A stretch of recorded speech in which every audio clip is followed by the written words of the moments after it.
Testing 1, 2, testing 1.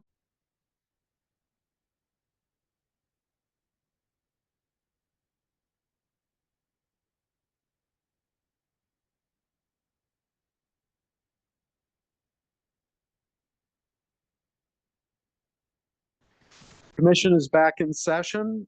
Agenda item number 3, report of the executive director and other administrative matters, Sarah. The following update was prepared by the executive director. As you may be aware, the current Budget Act calls for elimination of vacant positions and a 7.95% reduction across the board for the general fund. Staff is currently in early discussions with the Department of Finance about the impact these reductions would have on the commission and staff, and we'll have a fuller update at the next meeting. Thank you.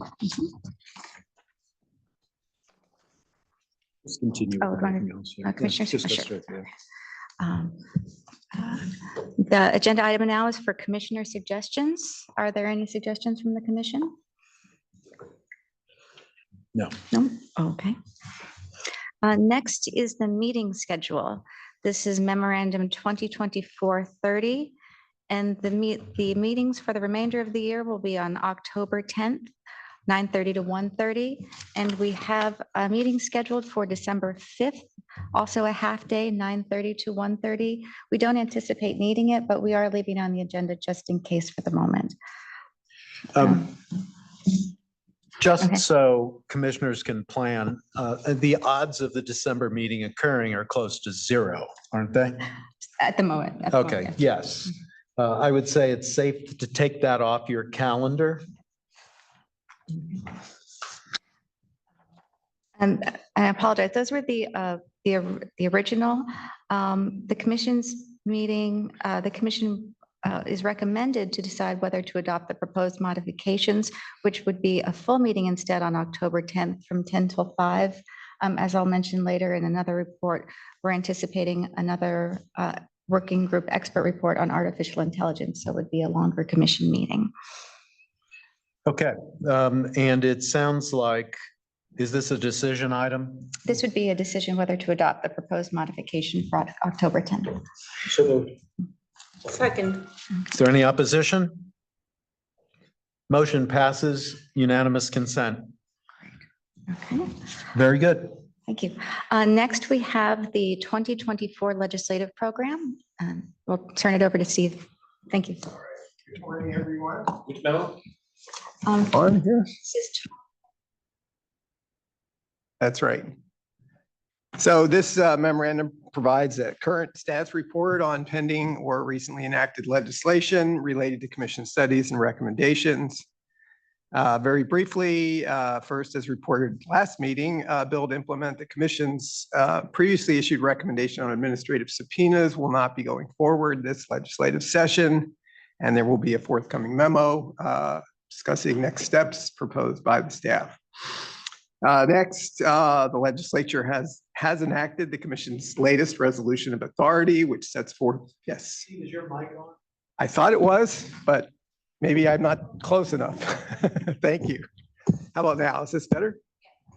Excellent. Very intimidating. So the resolution of authority was enacted. It sets forth the topics that the commission is authorized to study. It's the same topics as was in the resolution in 2021. Nothing new in the resolution. There is a bill right now that would enact 2 trial court restructuring revisions, which had been didn't get it into a bill when the recommendation was first attempted to be enacted.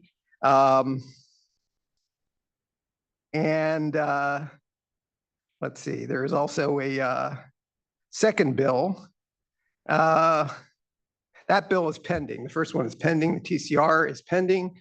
And there's a second bill that was enacted, which implements some Public Records Act conforming revisions, which had previously been chaptered out, as well as some conforming revisions from the toxics recommendation.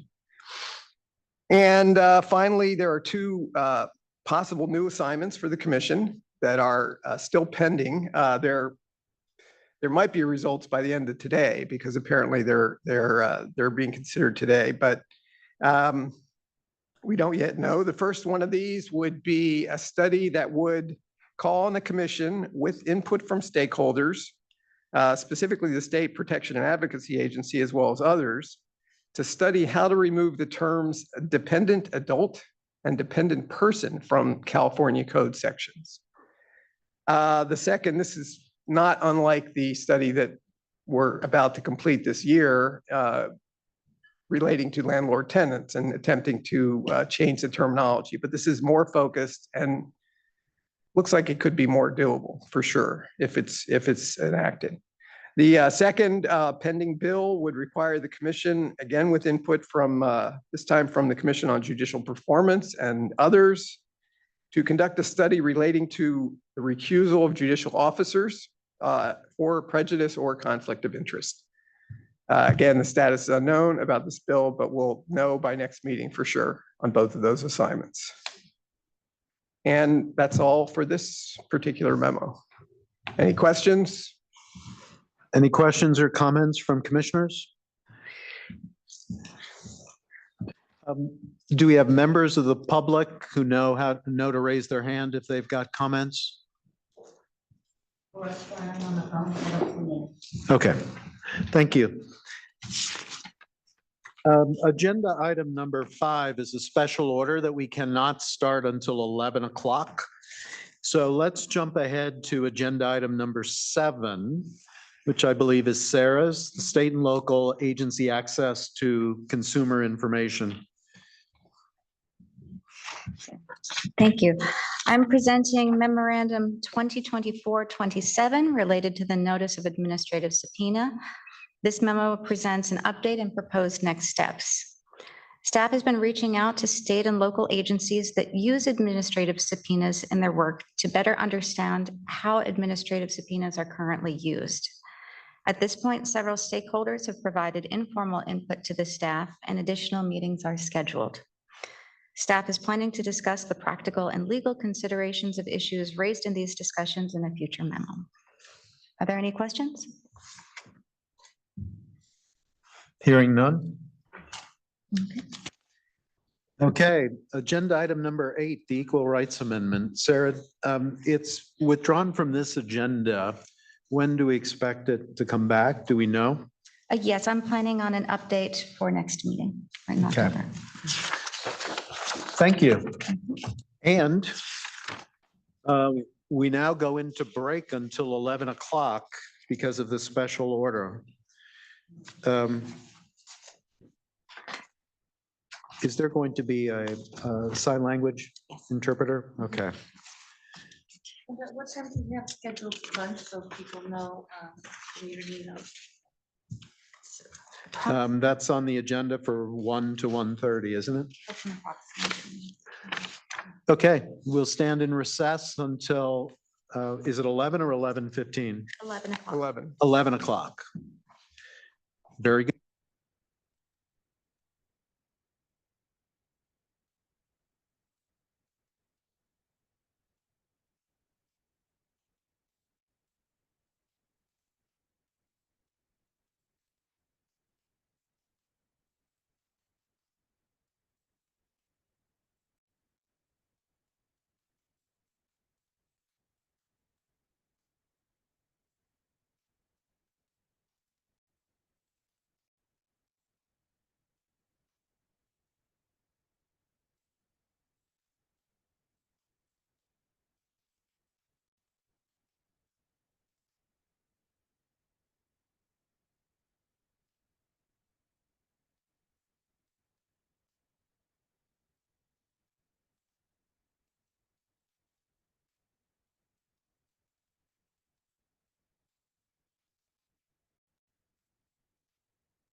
Agenda item number 5, study E200, our special order on recodification of toxic substance statutes.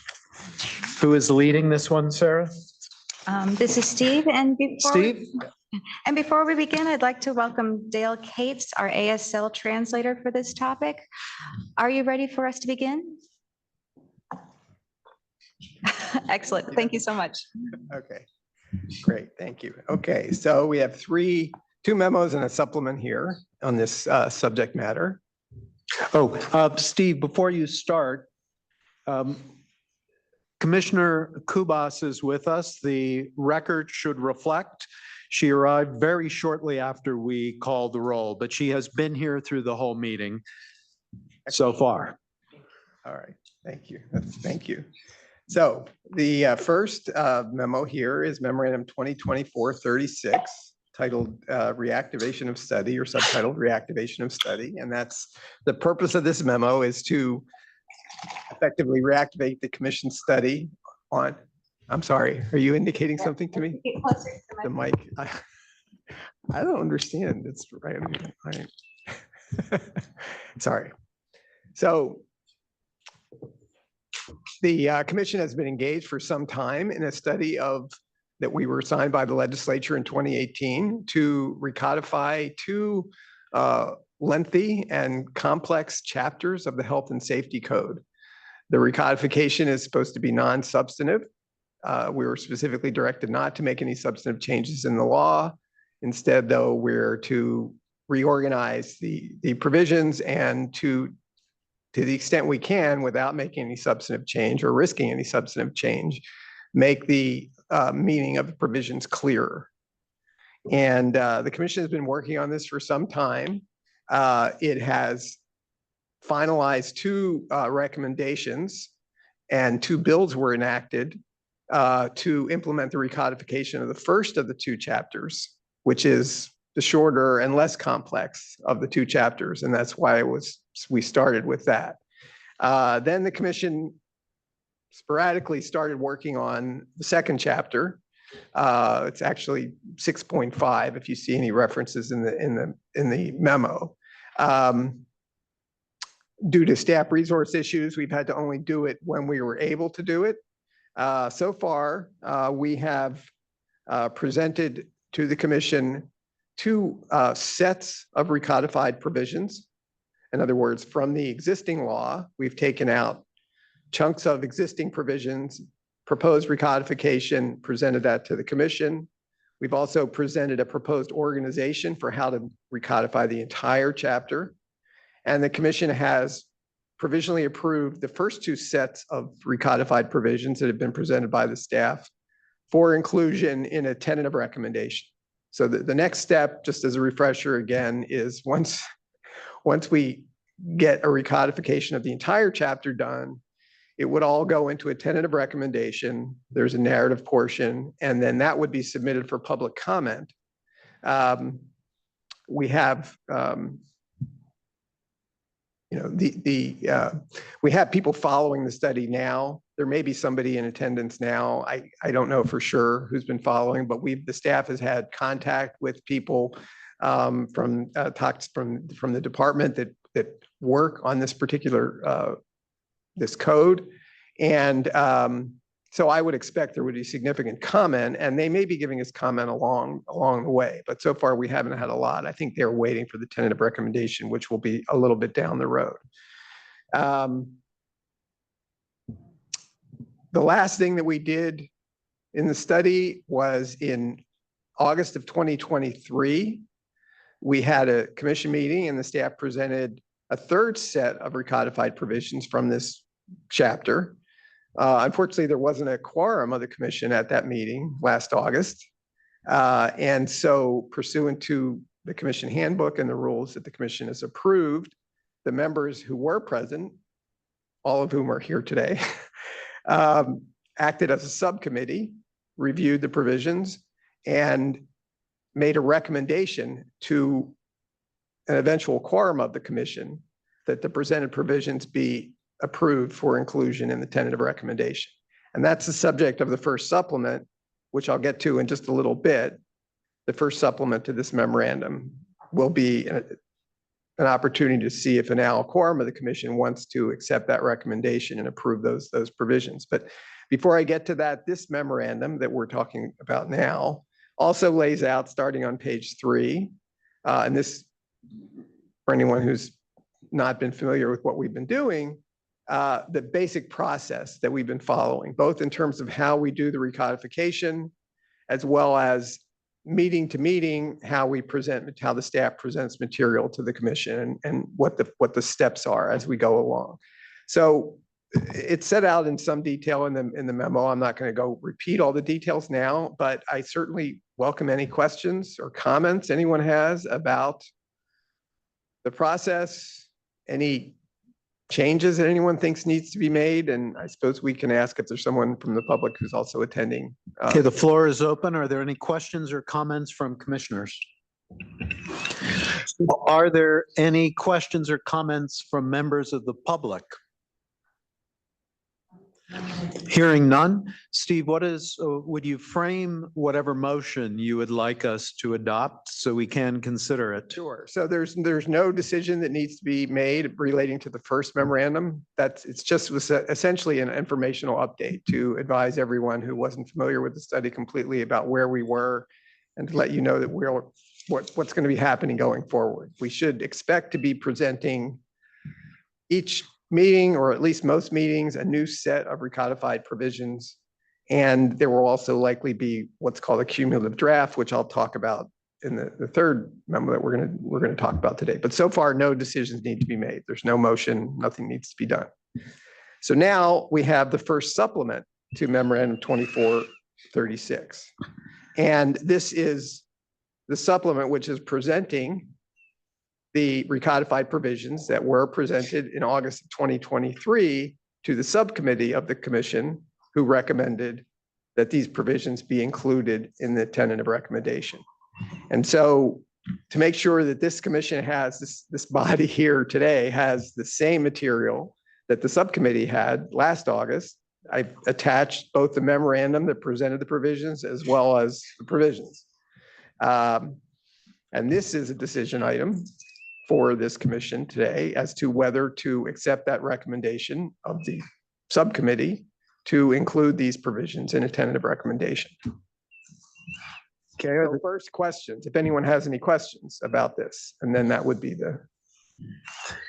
No questions or comments? all right. And anybody from we did have a person who had requested the interpreter, but okay. So that would be the decision point here for the supplement is, does the commission approve the recommendation? It can be phrased either way. You could approve the recommendation, or you could just approve the recodified provisions being included in the tentative recommendation, whatever the commission's preference is. Does commissioners have a preference between the two approaches? Okay, it's the same effect for sure. So Yeah. Well, there's a motion on the table to approve the recommendation. Is there a commissioner willing to make that motion? Is there a second? Is there any opposition? Passed. Thank you. okay, thank you. Just make Okay. Number 6. Wait. Oh, he's not.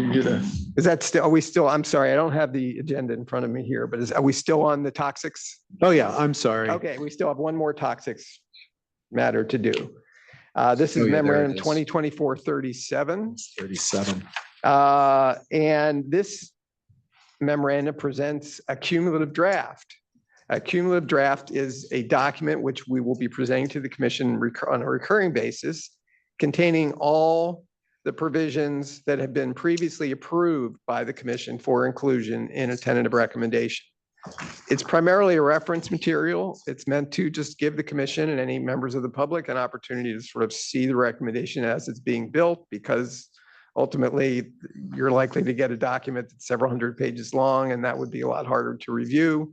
So you can see it as it's being constructed. And often when a cumulative draft is presented, there won't be any decision needed. It's just a reference material. I'll ask if there's any questions.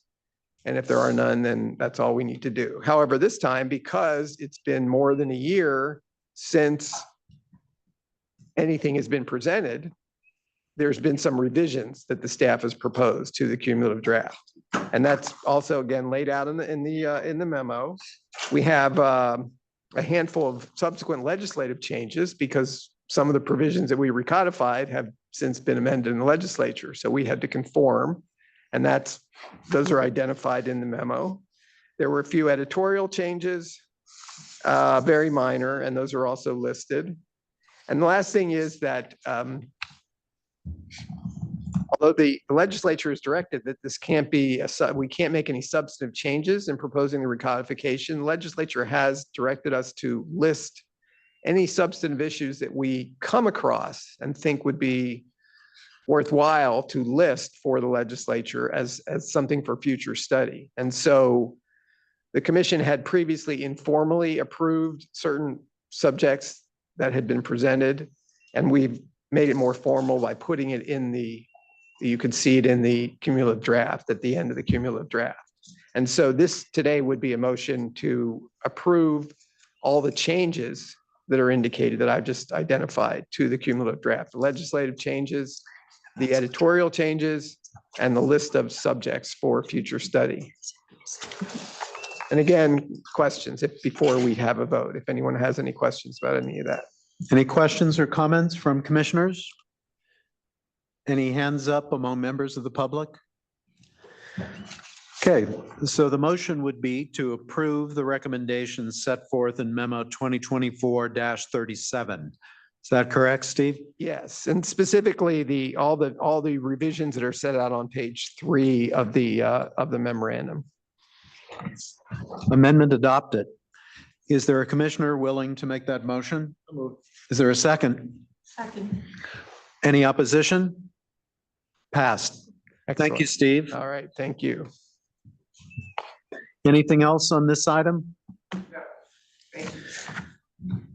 Okay, we will move on to item number 6, special order antitrust study. And thank you, Dale. Thank you for your time, Dale. You're free to go. Now, we have some setup for this, don't we? A moment, and we really, we shouldn't start until 11:15, so we have just a few minutes, and our experts are coming in now. Okay, well, let's get our experts seated. We'll start as soon as they're in place.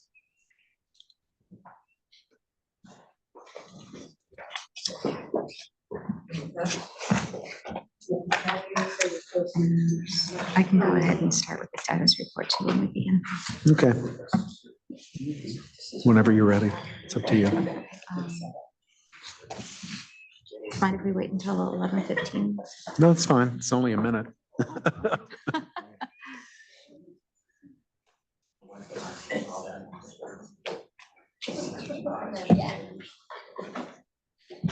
We wanted to lower them. I'm afraid they won't.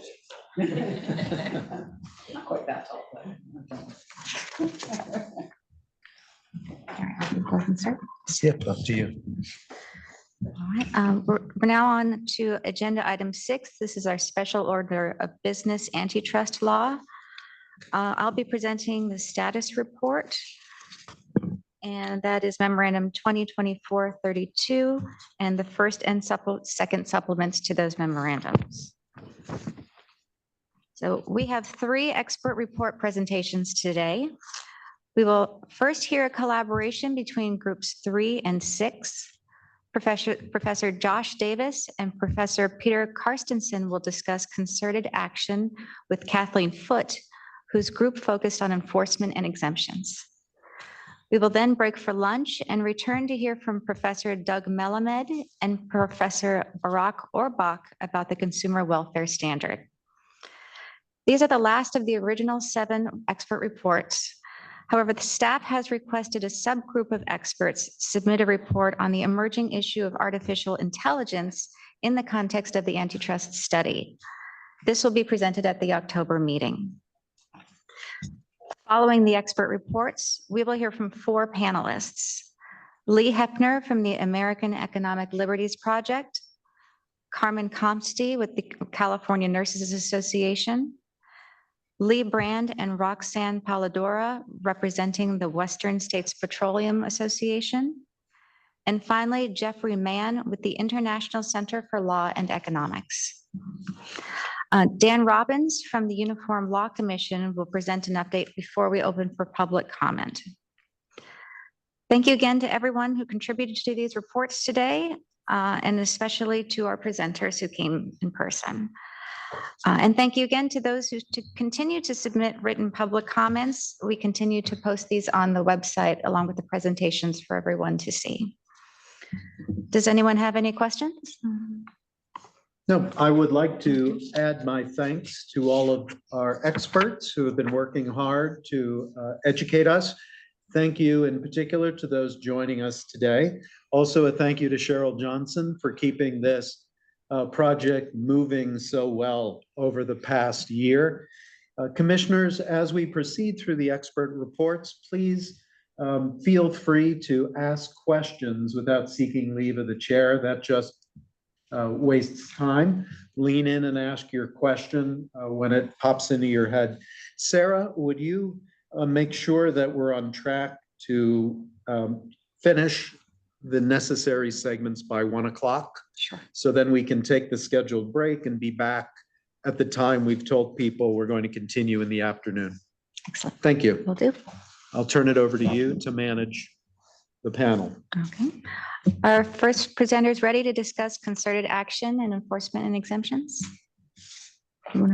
Yes, we are. And I think our plan would be Professor Peter Carstensen, who's zooming in, would go first, and then I would speak next. And Kathleen and I would be sort of collaborative and conversational.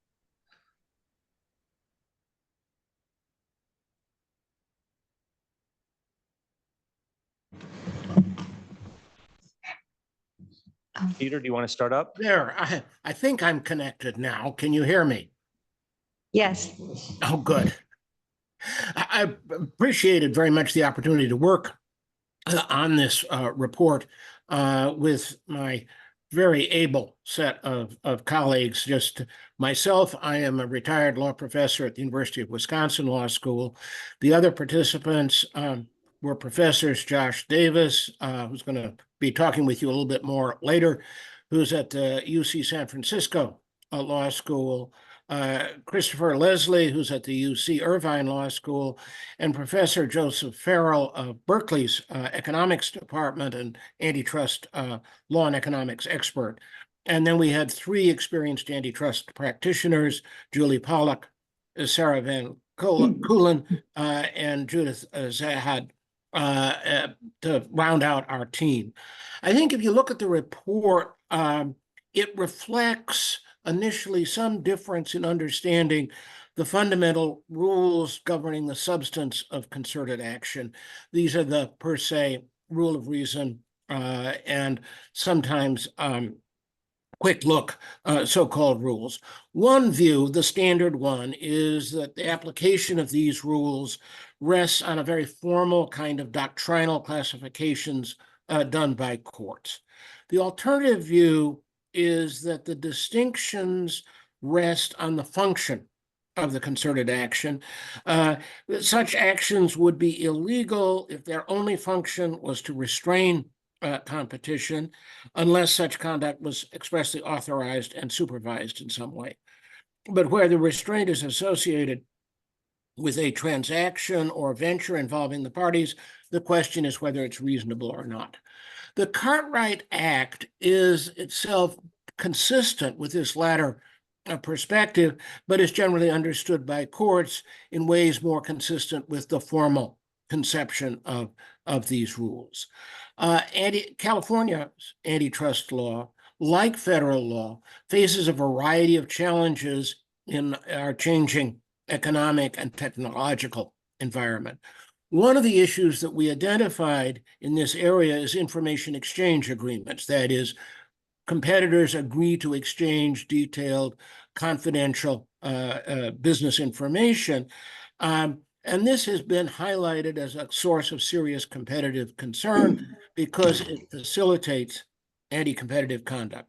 California's law, however, has, as a matter of judicial interpretation, rejected any inference of competitive harm from agreements to exchange such information. Now, unfortunately, this is not a topic that is easily amenable to legislative redress. It is really something that the courts probably need to rethink. At least we didn't come up with a good legislative option for you to consider.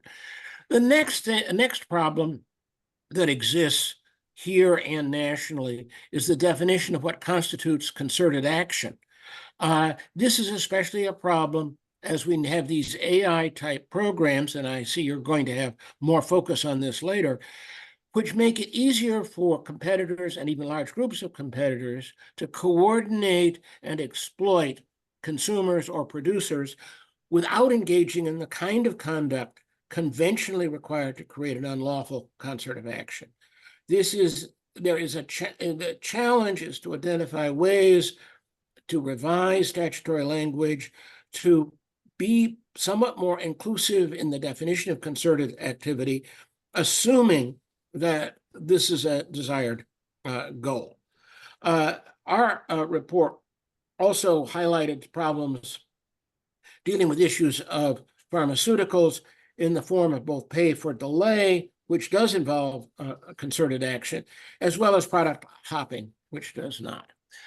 We tried to identify some options for the commission to consider in this area, and I've got about 4 of them that I want to highlight. Both 16720 and 16727 distinguish between commodities and all other goods and services, such as labor, real property, intellectual property.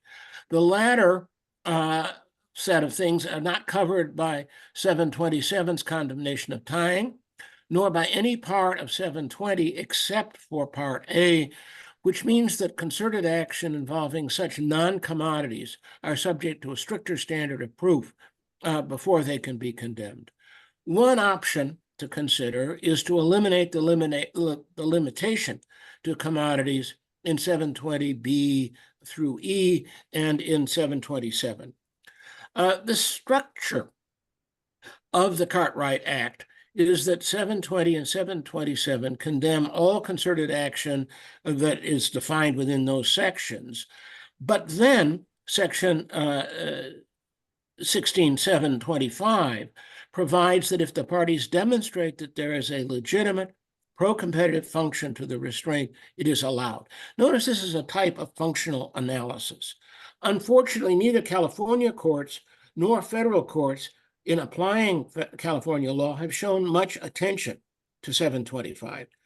The option here is to consider revising the statutory language in some way to require courts upholding a concert of action to do so with specific reference to the standards of 725.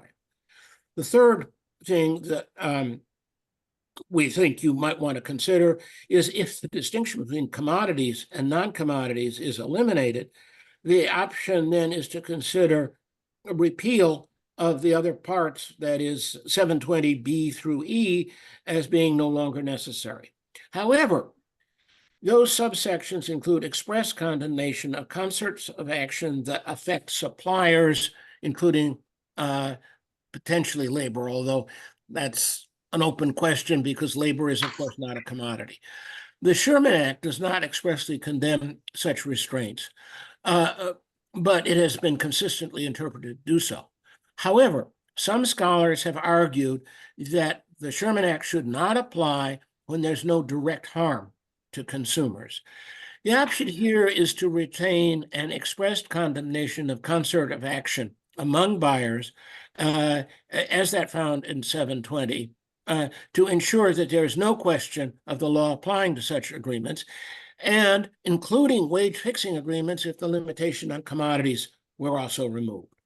The last thing to bring to your attention is that Section 720 specifically condemns vertical price fixing. That's often called resale price maintenance. California case law makes such agreements per se illegal, and in that sense, not subject apparently to the 725 defenses. Recently, the US Supreme Court reversed the Sherman Act precedent that was over 100 years old that made such agreements per se illegal under the Sherman Act, and declared that such vertical price fixing was now illegal only if unreasonable. There's a debate about the merits of such restraints. Professor Campbell, in his comments, declared that when imposed by a manufacturer, such restraints are desirable. But as our report noted, there is significant empirical evidence that contradicts that claim. So the options here would be, one, to separately condemn such agreements as absolutely illegal. An analogy would be to Section 16600 that condemns covenants not to compete among with respect to employees. A second option is to retain the vertical price fixing prohibition in 720, but to be clear that it is subject to the defense set forth in 725. This would be a type of quick look in which such conduct is generally illegal unless the parties have a compelling justification. The third option would be to eliminate any reference to such vertical price fixing, which would presumably mean that California law would then parallel the new Sherman Act's rule of reason. So those were the things that we suggested as options for the commission to consider as it reviews the Cartwright Act overall. And I think at this point, the best thing is to turn it over to a live human being in your presence, Professor Davis. Thanks very much, Peter. So, and thanks to all of you. Really appreciate the opportunity to speak with you. And I think, as I'll explain a few reasons, your job on this Law Revision Commission is extraordinarily important. And I want to explain briefly why, but a couple of things preliminarily before I do that, just to sort of explain who I am and where I'm coming from, and also to welcome any questions you have. Right now, I am a research professor at the Artist formerly known as Hastings, the law school formerly known as Hastings UC Law SF. I'm a research professor there, and then I'm also, though, after 20 plus years in full-time academia, in the last few years, I've been a plaintiff side practitioner in antitrust, and so I can talk to you very much about how things work on the ground. I also do an annual study of all federal antitrust class actions. And so, and I've done some other empirical work, and I'm happy. I really hope that if what I say is confusing, which my students assure me sometimes what I say is, please ask, or if you have any questions or have you, I would welcome that. The importance of the commission. California law is in important respects more protective of free markets than federal antitrust law, and it wasn't always so. And the change, the divergence, is not because of a change in text in federal law or state law or a reappraisal of legislative history, or really the empirical evidence. What happened in the beginning in the 70s and 80s, there was what was called Chicago School economics, and there was this faith that markets are self-correcting, that free markets are self-correcting, that the risks of entities with monopoly power or market power and sustainable collusion, conspiracies, those are relatively low. One of the interesting things is that most political actors no longer believe that, including in Congress. Antitrust is kind of having a moment for those who've been doing it like I have for 30 years. These are giddy times. Usually at a cocktail party, if I say I do antitrust, people say I need to get another drink or I have to go to the restroom. Suddenly people are like, oh, you mean like Google kind of stuff? Yes, you can have a little bit of a conversation. And then only my wife excuses herself. So it's having a bit of a moment. And one of the interesting things is I've been talking to a fair number of House members and senators, and especially their staff, as somebody who studies antitrust on the ground and practices, to explain how things would work if legislation were passed, how they'd work in practice, how they'd actually affect litigation. And they need help with that naturally, because it's not always obvious. The sad thing is that there is while there's a consensus that more antitrust enforcement, stronger antitrust laws are probably a good idea in Congress, as we all know, Congress is really struggling right now to do anything. Whereas the hope is states can. So that's one reason why I think it's really important what the work you're doing right now. And the important differences, maybe I'll just give a couple of examples and I'll return to them. But as Peter mentioned, there is a different approach to what's called vertical price fixing. If a manufacturer tells a wholesaler that it can't charge less than a certain amount to a retailer, or that retailers can't charge less than a certain amount to consumers, historically, federal law said that's illegal automatically. We don't need to do a deep dive. California, I think, by statute and by case law, still says that. And yet there's an option before you to clarify or reaffirm the law. And I'll explain why that might be useful in a moment. Another example, typical of many states, but under federal law, consumers can't seek damages if they don't buy directly from the wrongdoers. So if Ford and Honda get together and fix the price of cars that they then sell to retailers who sell to consumers, consumers can't sue for damages. Only the direct purchasers from those car companies can sue. In California and many other states, they can seek damages. And that obviously has a big impact on who can recover, who can be made whole after there's an antitrust violation. Those are a couple of pieces where California and some other states, but California is really the national leader, is more protective of free markets than federal law. But here's one of the things that's happened. In 2005, Congress passed something that procedures call CAFA, the Class Action Fairness Act. And the net effect, I'm happy to talk about technically how it operates. Almost all antitrust litigation is in the federal courts now, even under state law. So a couple of things that does. First of all, federal judges are the ones interpreting California law. And federal judges don't like the messiness of different antitrust laws. They like federal antitrust law. And it's really hard to get them to take California law or the law of any other state very seriously. California's laws are the most important. Second, because all of that litigation is occurring in federal courts, California courts are starved of opportunities to reaffirm and clarify distinctive California laws. And so one of the things this Law Revision Commission could do, and this is an option on the table in some points, and I'll mention them, is just to reaffirm or clarify law as it has evolved so that folks, when they're in federal court, rather than say, well, why are you citing this case from 20 years ago? I see a more recent federal court decision. Even though we're supposed to be applying California law, maybe I'll lean towards, I bet California would do what the federal courts are doing. And that's wrong, but they do it. It's very frustrating, and it can often mean we can't enforce California antitrust law effectively. So to talk a little bit more about how that— Could I pause you there for a Please, second and ask absolutely. a couple of brief questions? One of them is, in no particular order, it sounds like one of the paths you're suggesting to us here as we consider what to do is to simply encapsulate or capture in amber whatever the current state of California law in the cases is and put it in a statute. Yes, Am I reading you correctly? I think that's right. And then So not making any substantive changes, just capturing what's out there now and writing it down in one place so everyone can read it. I think that's right, and potentially to update for new circumstances. For example, my colleague Peter Karstensen was talking about the difference between commodities and services. When the Cartwright Act was written, that was a very clean and clear distinction. Now, I think there's pretty clear law in federal court, but we don't really care about that distinction, that we need to protect services as much as commodities. And frankly, when you talk about things like apps, it's not even clear which one you're talking about. So I would say, yes, absolutely, that's spot on. Plus maybe an updating to say, all these things we said about commodities, they're true for services too. That was back in the day when we looked at it very differently, but we now have, we don't even want to figure out if a computer program is a commodity or service. We just want to say, yes, these same California rules, to the extent they're distinctive, they apply. So yes, so affirm and update perhaps. Okay, that's helpful. Thanks. And then perhaps drawing on your practical experience. So like the most obvious reason why it seems to me that all these cases wind up in some federal court is because plaintiffs' lawyers filed both a Cartwright Act and a Sherman Act claim that gets removed on diversity jurisdiction, and Bob's your uncle, you're in federal court.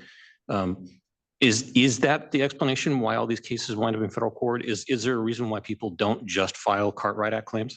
Even if you just file a Cartwright Act claim, You can still get removed. because of diversity jurisdiction. So when you have, really what happens is you can have federal question jurisdiction. The only place you can file a federal claim as a private plaintiff is in federal court.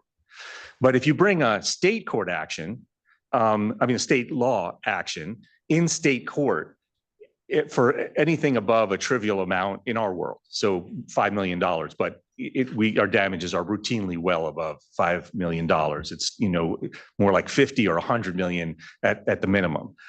Then as long as there's any diversity, as long as any of the class members are not from the same state as one of the defendants, it goes up, it can go up to federal court.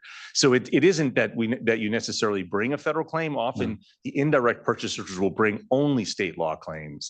Even if they do that, then it's removable. Plus they're going to bring claims not only on behalf of California, which is the most significant state in antitrust, but more than half the other states allow indirect purchaser claims.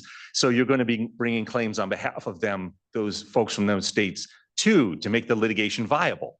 So you basically can't avoid diversity. Not as a practical matter. Not as a practical matter. You're going to be well, if Congress would repeal CAFA, we could talk.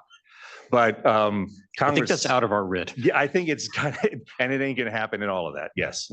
Good. Thank you. That's Who helpful. makes that decision? Who makes that decision as to, no, this needs to go to federal court? Is that? Either side, basically. Plaintiffs can file, plaintiffs can file in federal court, or defendants can what's called remove to federal court. But there's either side can exercise a veto and say we're going to federal court.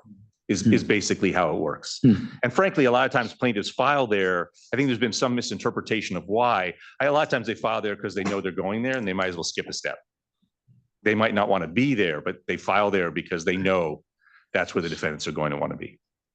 Okay. Yeah. And so what you said earlier about potentially revising state law to update it or something, would that have an impact on this effect of ending up in federal? It would because so the federal judges, when you bring a state law claim, the ultimate say in terms of what the law is the California legislature. Yeah. As interpreted by the California state courts. Right. The problem is the federal courts don't like that so much. It just confuses things for them a bit, and they're kind of have a pro federal law bias.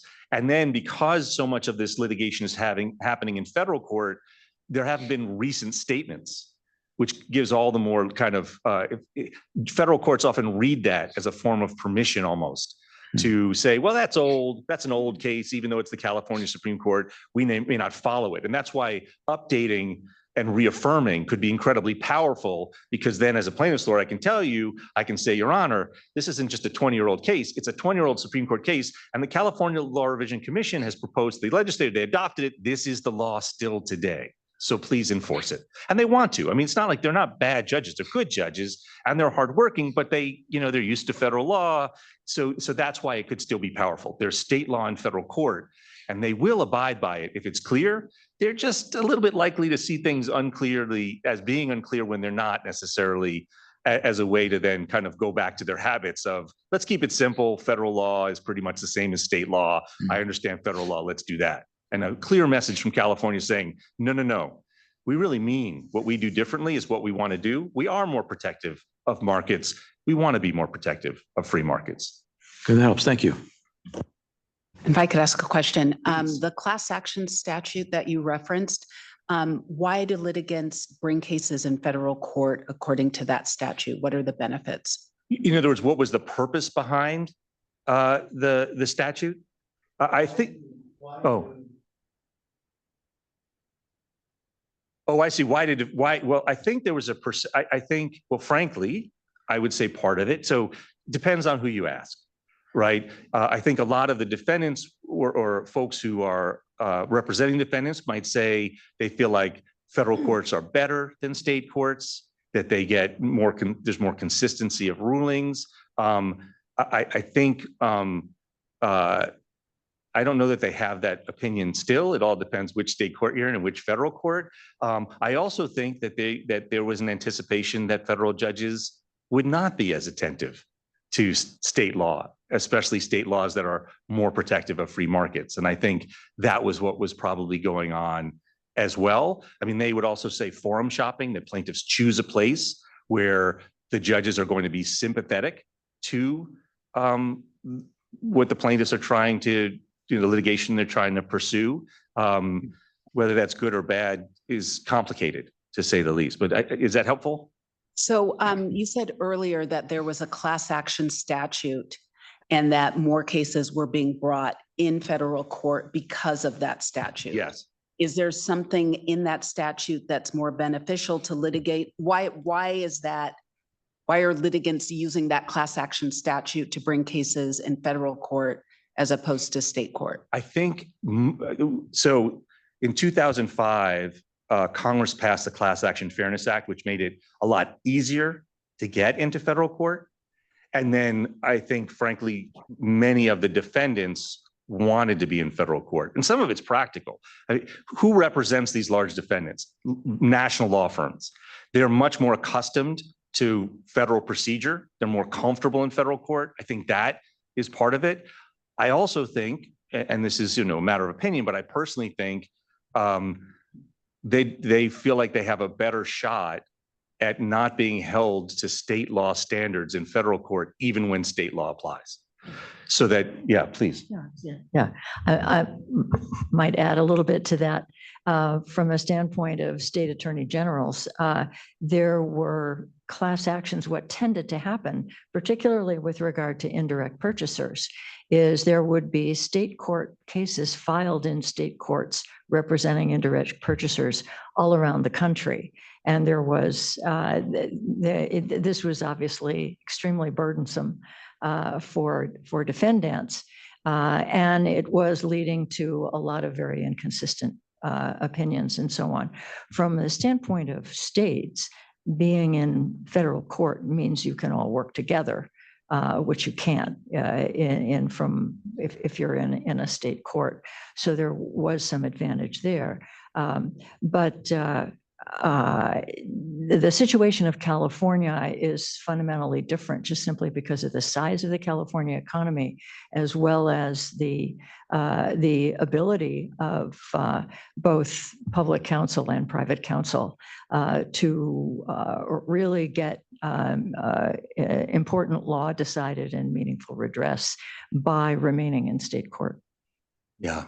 And so to give a couple of examples, I'll turn to one that relates to collusion we talked about, but to give a couple of examples, I mean, one that's really important that Kathleen, I think, will be talking about later, or will invite me to talk about, but a tricky issue is what's often called antitrust standing. I mentioned before that under federal law, only direct purchasers from the alleged wrongdoers can seek damages. But often the direct purchasers aren't the only ones hurt, or even the ones who are hurt primarily.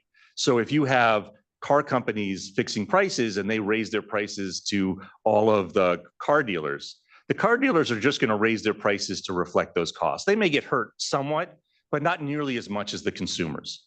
And so state law allows those consumers to bring claims. One of the things that often happens is that if you're in state court bringing consumer claims under state law, the state courts tend to be very sympathetic. Yeah, that's why we have our law. That's why we have a different antitrust law than there isn't under federal law. Having said that, in my experience, federal courts, depending on the judge, can be quite skeptical of these indirect purchaser claims. There's a doctrine which is unfortunately complicated called antitrust standing that is often cited to with the initials of the name in the Supreme Court that it comes from. But the basic idea is they'll say, no, you're too far away. You're too far away from the antitrust harm. We don't think you should be able to bring a claim. And then we have a battle. We say, no, but California law applies, not federal law. And under California law, what we really ask is, can you prove you were harmed and that you were the target of this? You know, that if you're raising prices, Honda and Ford through a conspiracy, of course, the target is ultimately the consumer.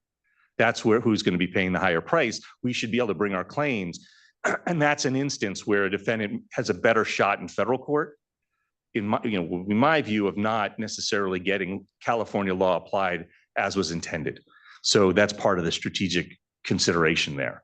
On collusion, Peter had mentioned resale price maintenance, and I thought I would give an example of this to sort of explain how it plays out and why it is so important in practice.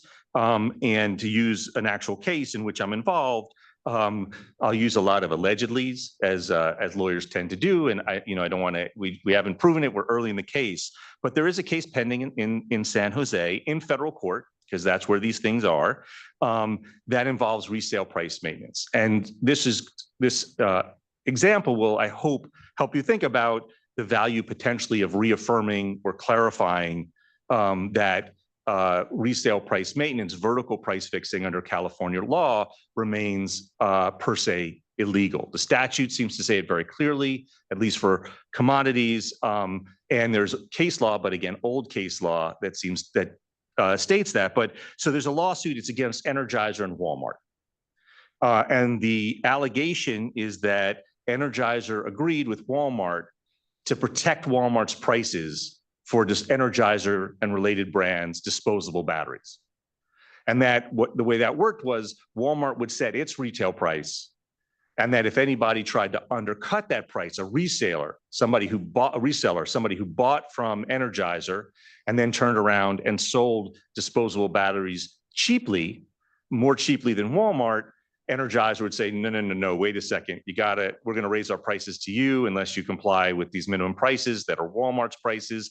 Or ultimately we may even cut you off. Now, the reason we know about this is only because a worker shared this information with one of those purchasers who was pricing aggressively. And as a result of that, we were able to bring a lawsuit. So the question is, why not per se? Why shouldn't this be per se legal? And I just want to give you this context, both so you can understand the difference between vertical and horizontal, which I think can be somewhat elusive, but also why it might be that California law takes the better approach. And that is, Walmart doesn't make its batteries. Energizer and other manufacturers, there aren't actually all that many, but Energizer, Duracell, they make the batteries, they sell them to Walmart. Walmart in turn sells them to the customers. So that is because their relationship is along the chain of distribution, that's considered a vertical relationship, Energizer to Walmart to the customers. But the agreement is vertical. It's not horizontal. It's not on its face between Energizer and Duracell. That would be horizontal.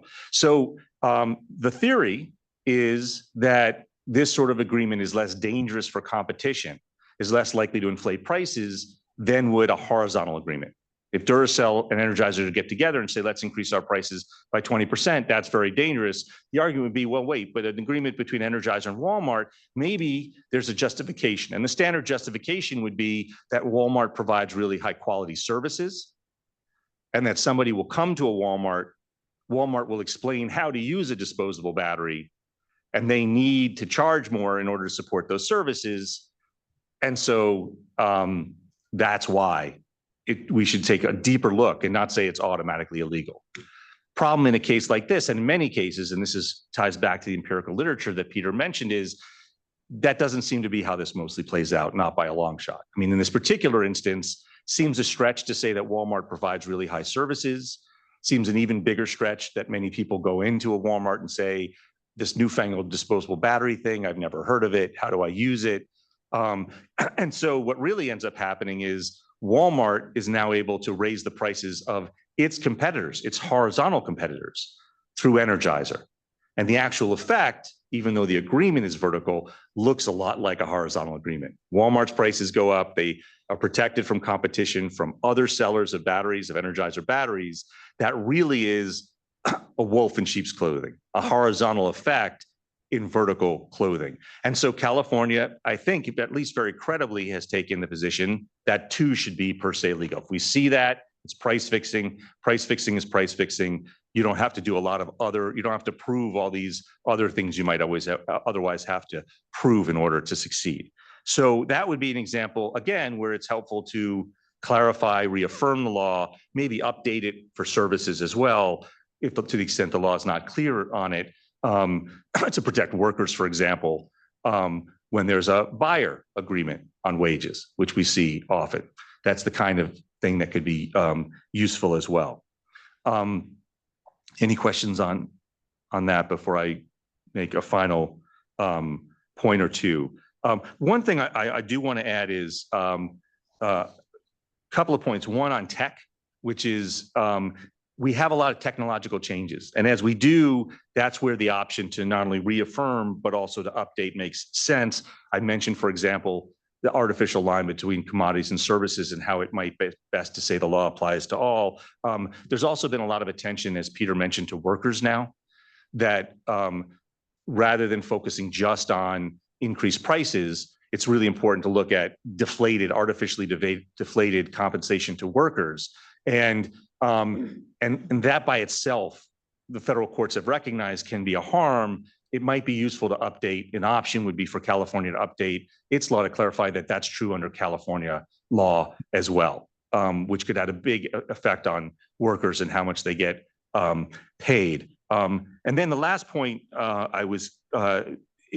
I don't know if there's any interest in hearing a little bit about AI and antitrust. You had mentioned that it isn't in our report, but there are some important implications for collusion. Would it be helpful for me to give a 3 or 4 minute account, or you just hold off on that?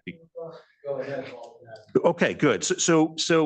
I'm writing a book actually on AI more generally in the law, but one of the areas I've focused on is AI and antitrust. And just,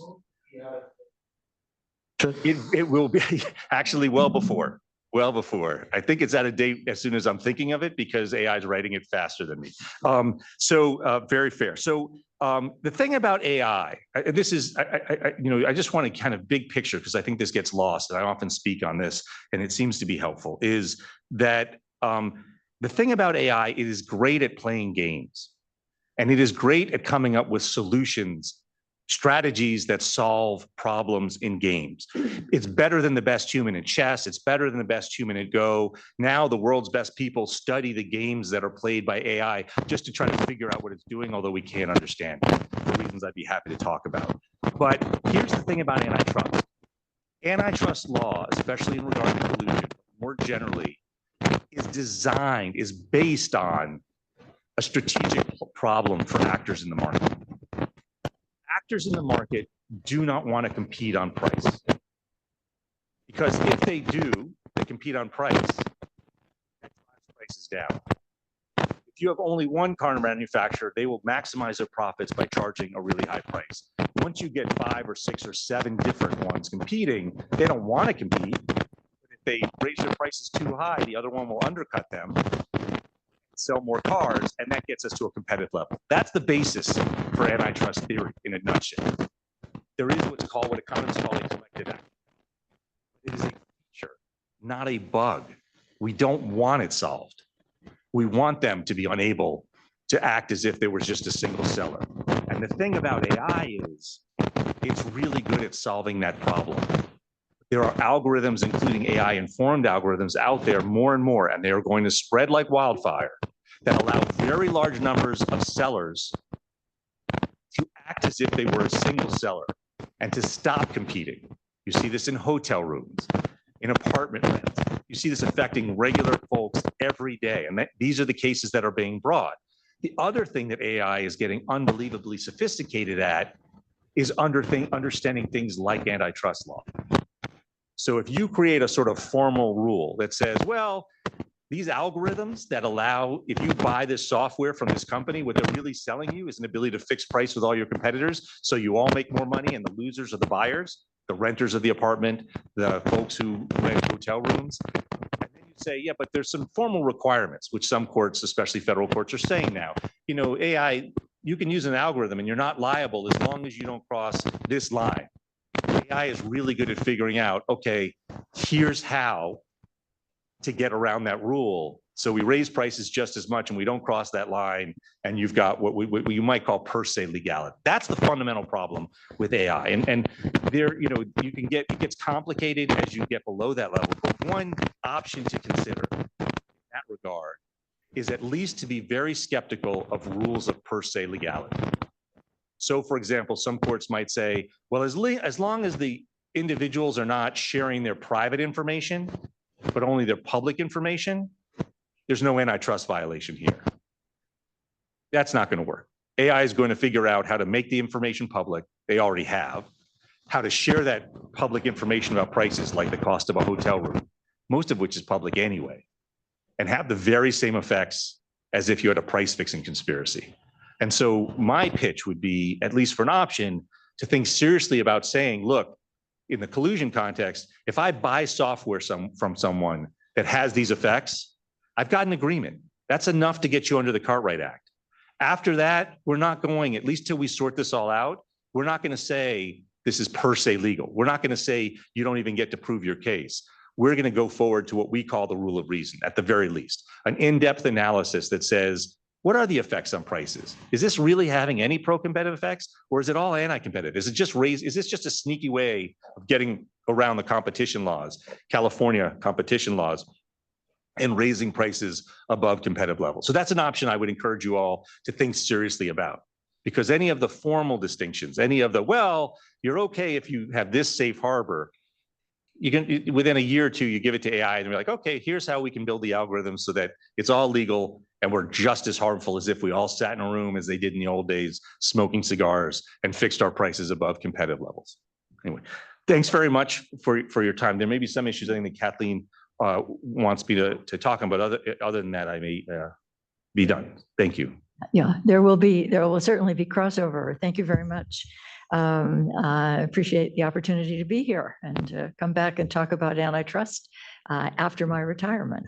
I joined the Attorney General's office in 1988, and I in the antitrust law section, and I was the head of it for 20 years until my retirement just a little over a year and a half ago.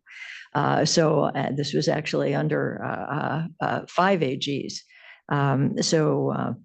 I also chaired the multi-state antitrust task force of the National Association of Attorneys General, which is a body that really allows state AGs to work together, coordinate, educate themselves, do joint investigations, and so forth, and to work cooperatively also with the FTC and the antitrust division of the DOJ. My working group colleagues on this represent kind of the other aspects of enforcement. Dina Sharp from the Gerard Sharp firm in San Francisco and Mark Seltzer from Sussman Godfrey in LA are private litigators, and Professor Roger Knoll from Stanford, longtime economist who has figured prominently in any number of antitrust cases over the years. Our working group focusing on enforcement, our report pointed to several changes in the Cartwright Act that we think are very important to consider. And we're in agreement with most of our colleagues from the other working groups on that. But before I touch on those, let me just begin with the most fundamental issue, which Josh has also talked about, which is why California needs our own law, and why the Cartwright Act needs both to be expanded and clarified now. Certainly, Josh has made a case for that, and I want to underscore it from the enforcement perspective. Federal antitrust law is often inadequate to protect competitive markets. We certainly found that during my career. There have been decades of weakening of the core principles and presumptions. The examples, some of which he addressed, include the inability of most indirect purchasers to recover damages, the inability of retailers to discount prices because of RPM, and in addition to that, a reluctance to address vertical combinations, whether they be mergers or other kinds of restrictive agreements. My working group certainly agrees with all of the points made about that. Another one from an enforcement standpoint, the FTC and the DOJ Antitrust Division have a whole lot of terrific antitrust attorneys in them. But federal enforcement has been underfunded and understaffed for many years. And I think you've heard from some of the other working groups about the effects of some of that. But unquestionably, there have been times when California interests, California consumer interests and competitive interests have been unaddressed. One example of that particularly stark one was that for many, many years, hospital mergers many of which occurred in California. California was in one of the kind of early waves of hospital mergers with prices going up and up. And yet for a great many years, none of that was addressed by the Federal Trade Commission, which now I'm happy to say has become more aggressive in that area. And certainly the Attorney General's office has been as well. Another point, federal courts, as Josh said, are almost the only ones now handling Cartwright Act cases due to the removal of the class actions filed in state court under CAFA. Many federal judges wrongly assume that the Cartwright Act is the same in federal court. The law of many states is the same as the federal law. There are a number of states that passed an antitrust law that just simply said, we are going to follow the federal antitrust law, federal antitrust jurisprudence here. There are state Supreme Courts that have decided the same. California is one of a number of states that has never done that. And California is really the preeminent state in not doing that. There are other states that are, having seen some of the differences in how they play out, have made more and more efforts to distinguish their own state laws and to follow some of the laws that California has passed, and some of the decisions that have been made in under Cartwright Act or other related laws. So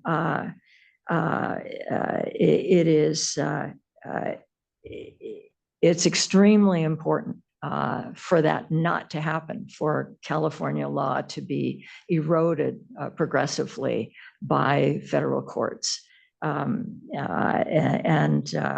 That's one of the major reasons that the clarification piece is important, because a decision clarifying a certain aspect of California law even by the California Supreme Court may be disregarded by a federal judge. It may be considered procedural, and therefore they will adopt in class actions, particularly the federal procedure or the federal laws, the laws governing federal procedure, and not really look at what happens under state law. The dismissal of antitrust cases for lack of standing, which Josh adverted to, applying the Federal Associated General Contractors test, is a particularly egregious case. There have been a number of class actions dismissed for lack of standing, ostensibly under the Cartwright Act because of the application of AGC, which is the federal law.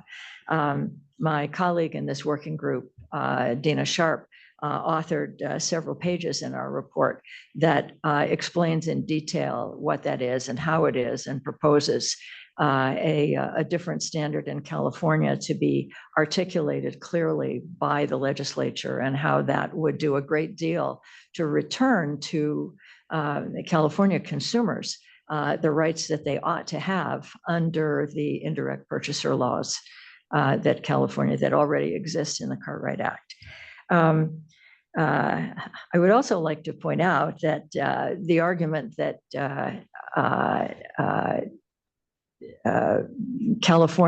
more stringent California law is not business friendly is something that should be taken with a grain of salt.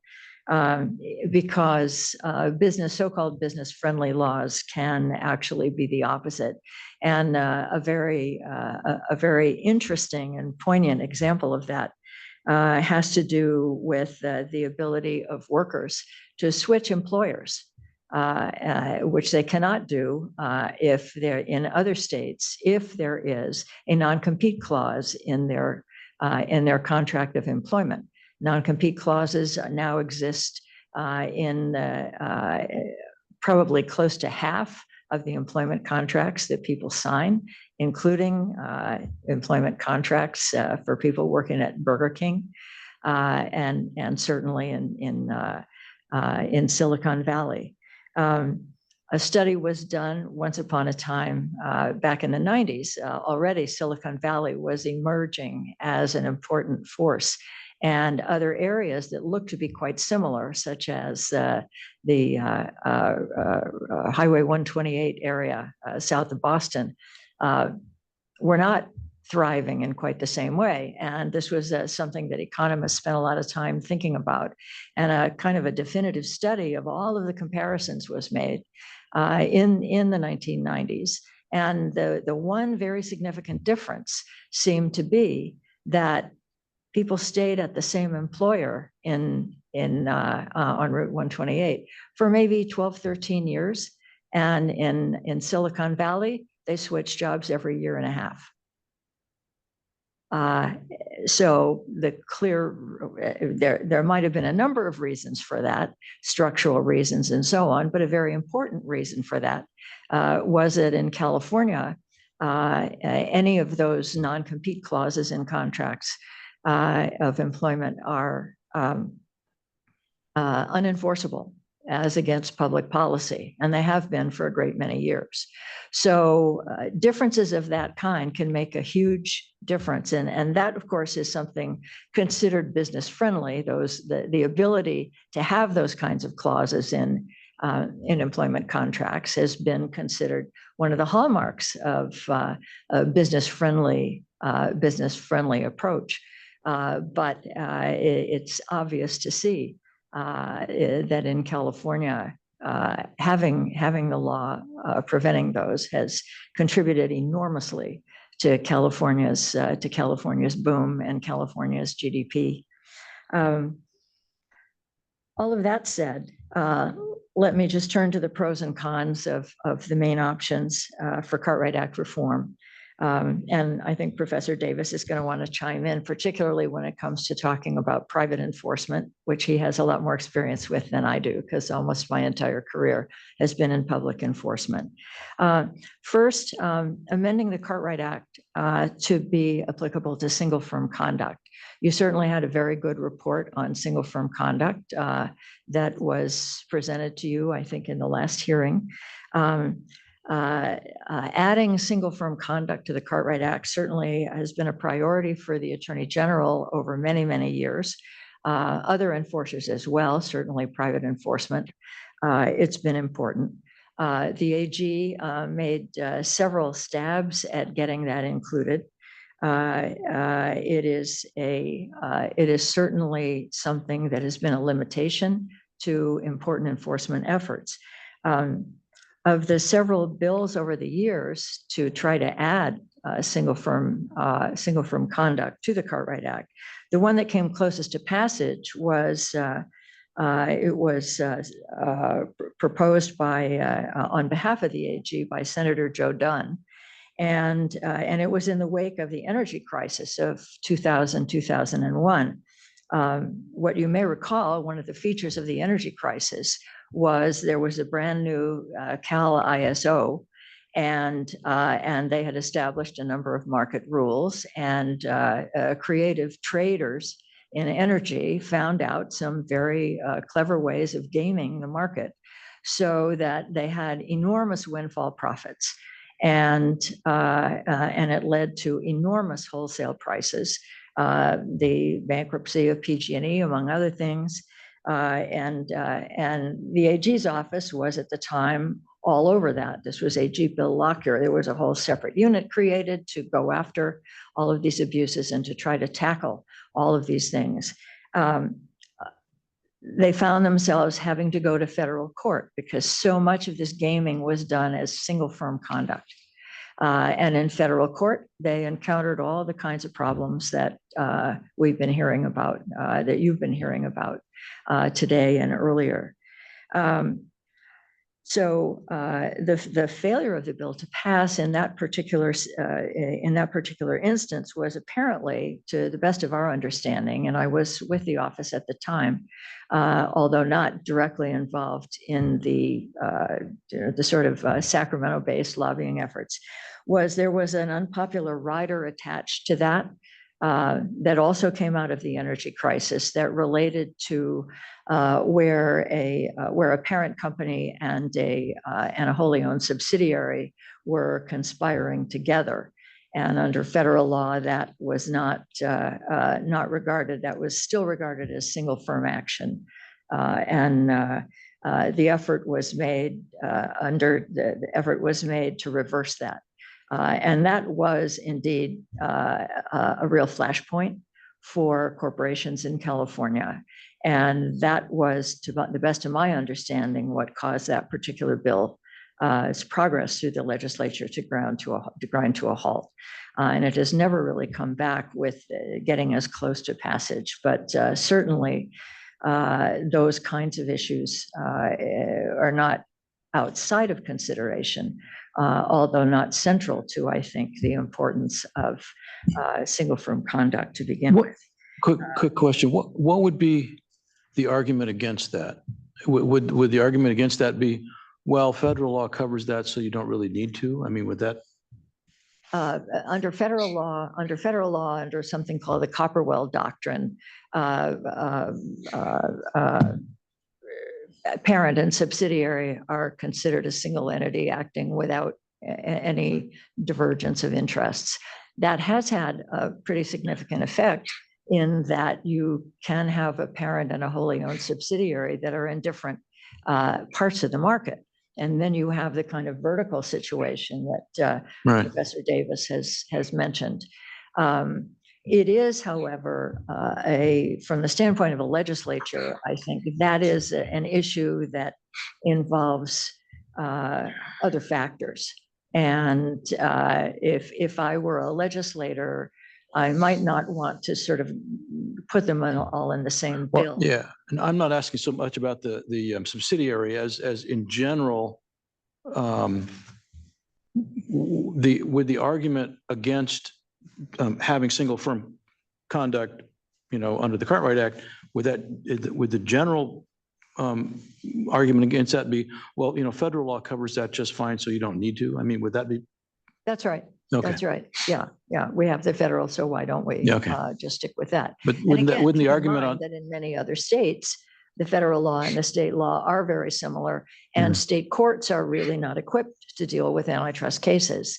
Are certainly in California, the superior courts in California, certainly San Francisco and LA, to some degree San Diego as well, are quite well equipped to handle antitrust cases, and they do. Even now, despite CAFA, although CAFA, the Class Action Fairness Act, does move them to federal court. There was initially a question whether it would also move attorney general cases to federal court, where the attorney general is acting under parens patriae. That is an issue that went all the way up to the US Supreme Court, which decided in a rather mixed and somewhat alarming kind of outcome that that parens patriae was not the same as a class action, and therefore it was not embraced by CAFA. So the AG can still bring a parens case in state court and not find itself removed to federal court. What alarmed you about that decision? The continued erosion of the Cartwright Act. The AG, one of the AG's obligations under the AG's charter, basically, is to not just to enforce, but to sort of promote and develop Cartwright Act jurisprudence. And the best way to do that is to take it through the California court system and to the California Supreme Court, not the US Supreme Court. Has there been any issues? Thank you. Has there been any, would have been any results if, for any appellate cases addressing this issue, the failure of the federal courts to apply California law? The federal courts do apply California law. Sometimes, well, you're talking about the appellate level. The Ninth Circuit has actually been reasonably good in my. I mean, I'm sort of stepping away now from the working group, but in my own opinion, there have been a number of Ninth Circuit decisions that have recognized, if not the distinction of California law, if not the Cartwright Act, then the UCL. Most recently in the Epic versus Apple case, that one comes to mind. But the AG has found themselves, and I think private enforcers have also found themselves urging the court, urging the Ninth Circuit or others, other appellate courts, that if they are inclined to take the law in some sweeping new direction, they would be better off certifying it to the California Supreme Court for decision. But those kinds of things are rare. And in the meantime, there is a continued series of decisions by a number of trial courts, federal trial courts, that simply lump California and California's Cartwright Act laws together with federal law and with the federal following other laws of other states. If I could just add Yeah. one quick point. Yeah, I think so. If the case doesn't go away entirely, if a trial court rules unfavorably and inaccurately, inappropriately under California state law, but the case isn't over, it's almost impossible to get that appealed. You can't appeal until the end.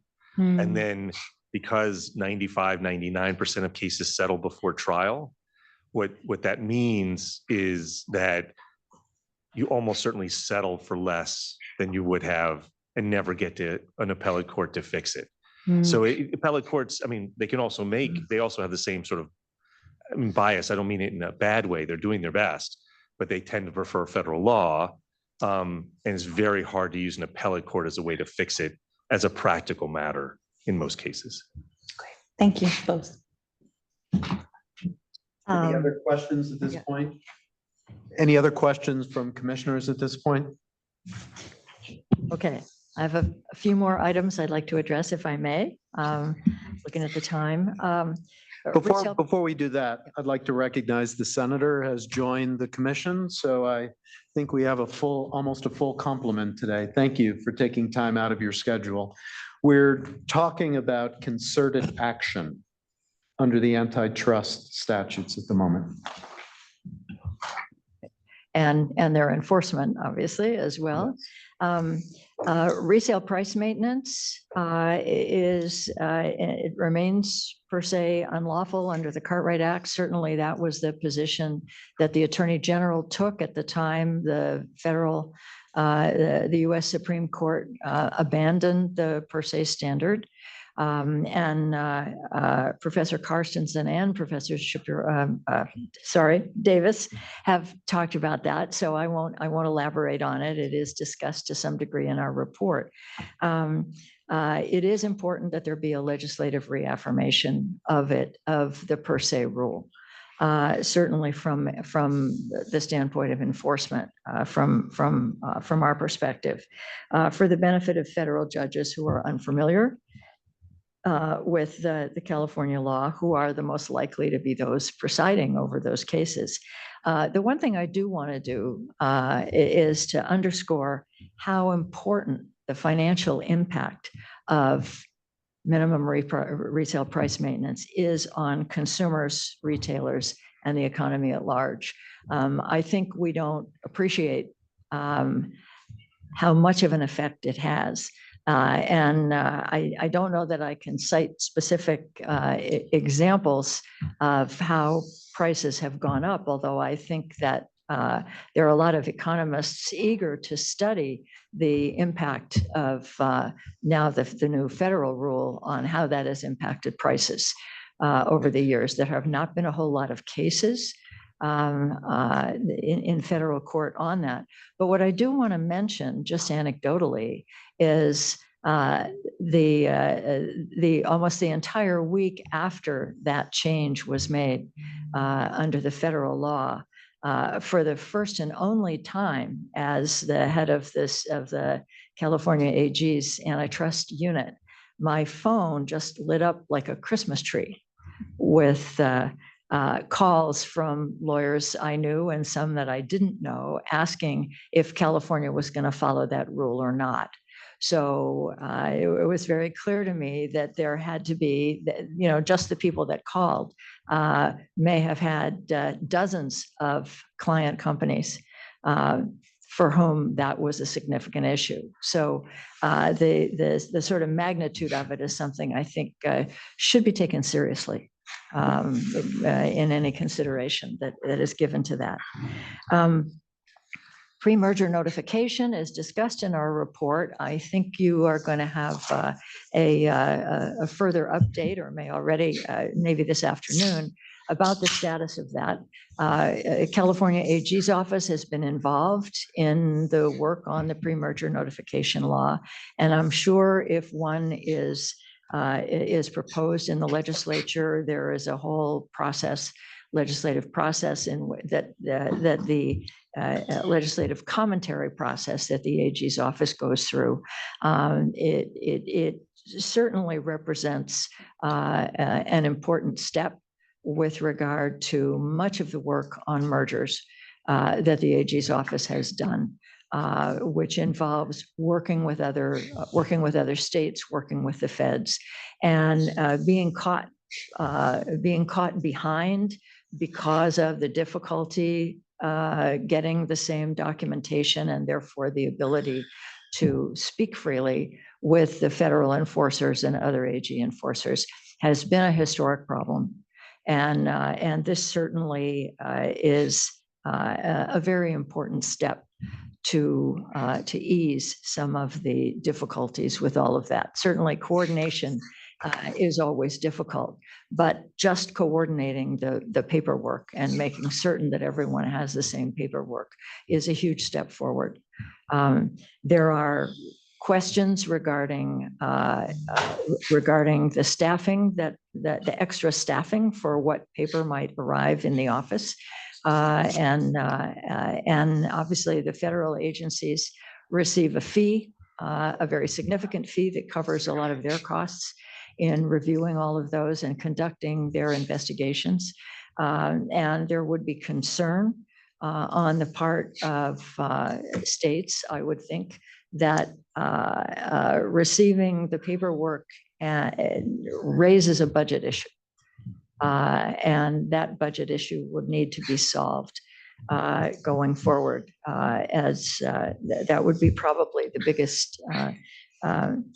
biggest concern that you might hear, or the legislature might hear as this goes through.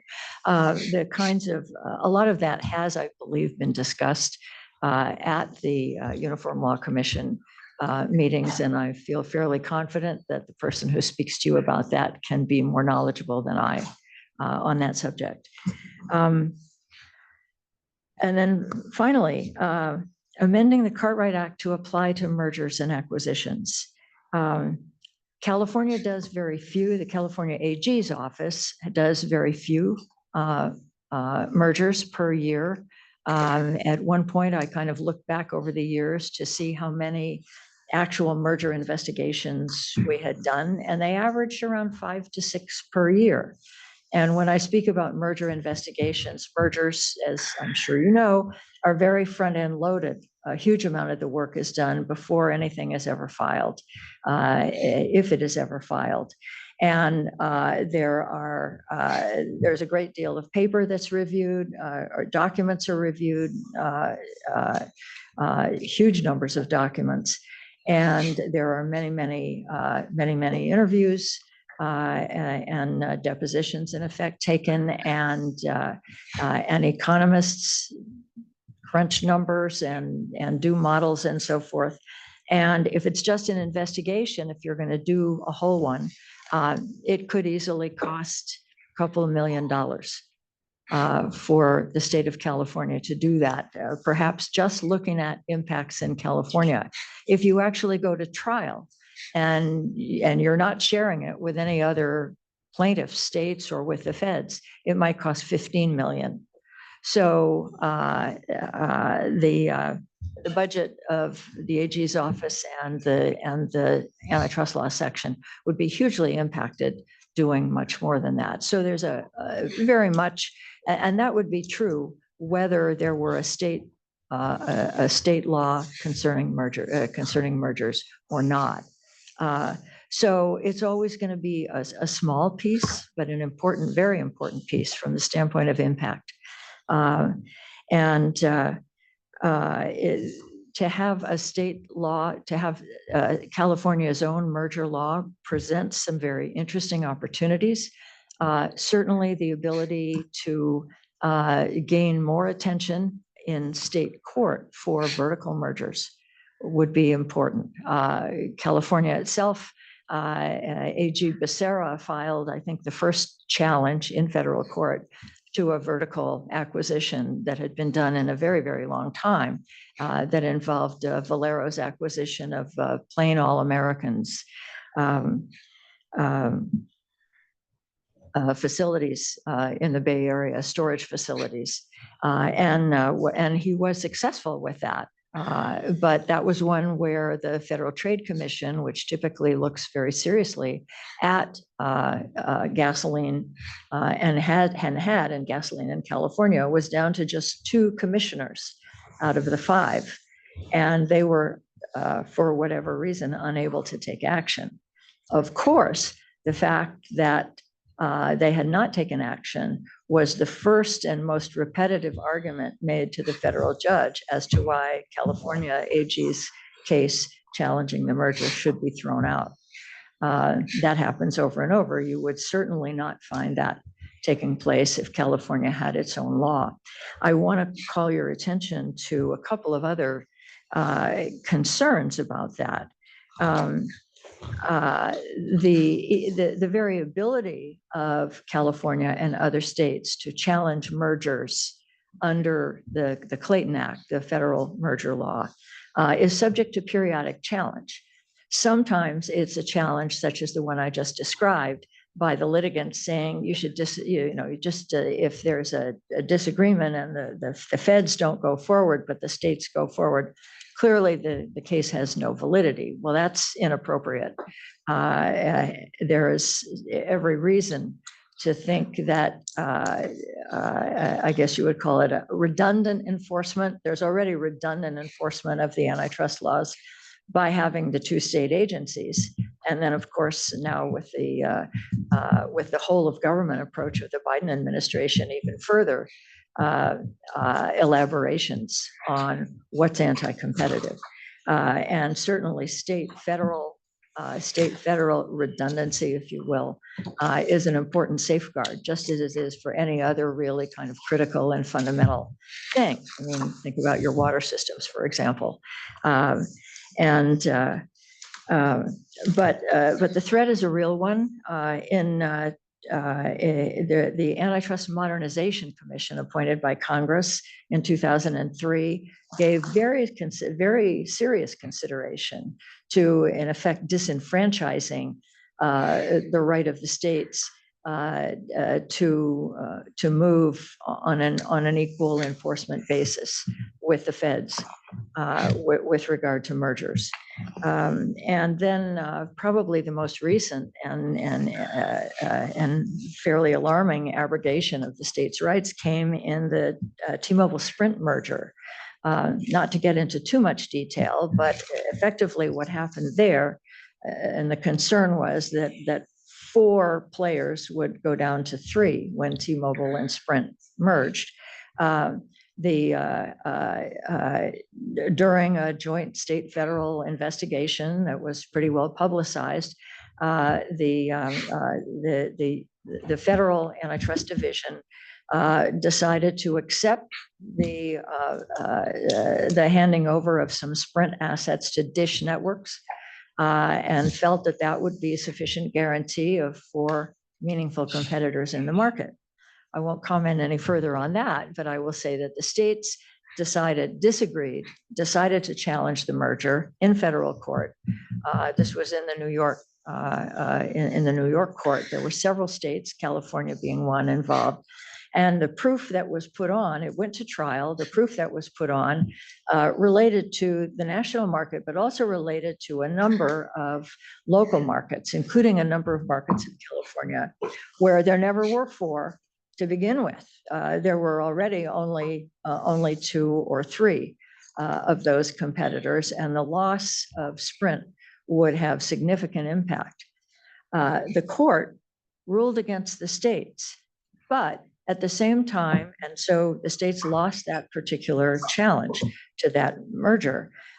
However, the court went through the whole findings of fact and conclusions of law based on what went forward and made explicit findings that the state's proof of anti-competitive impacts in these local areas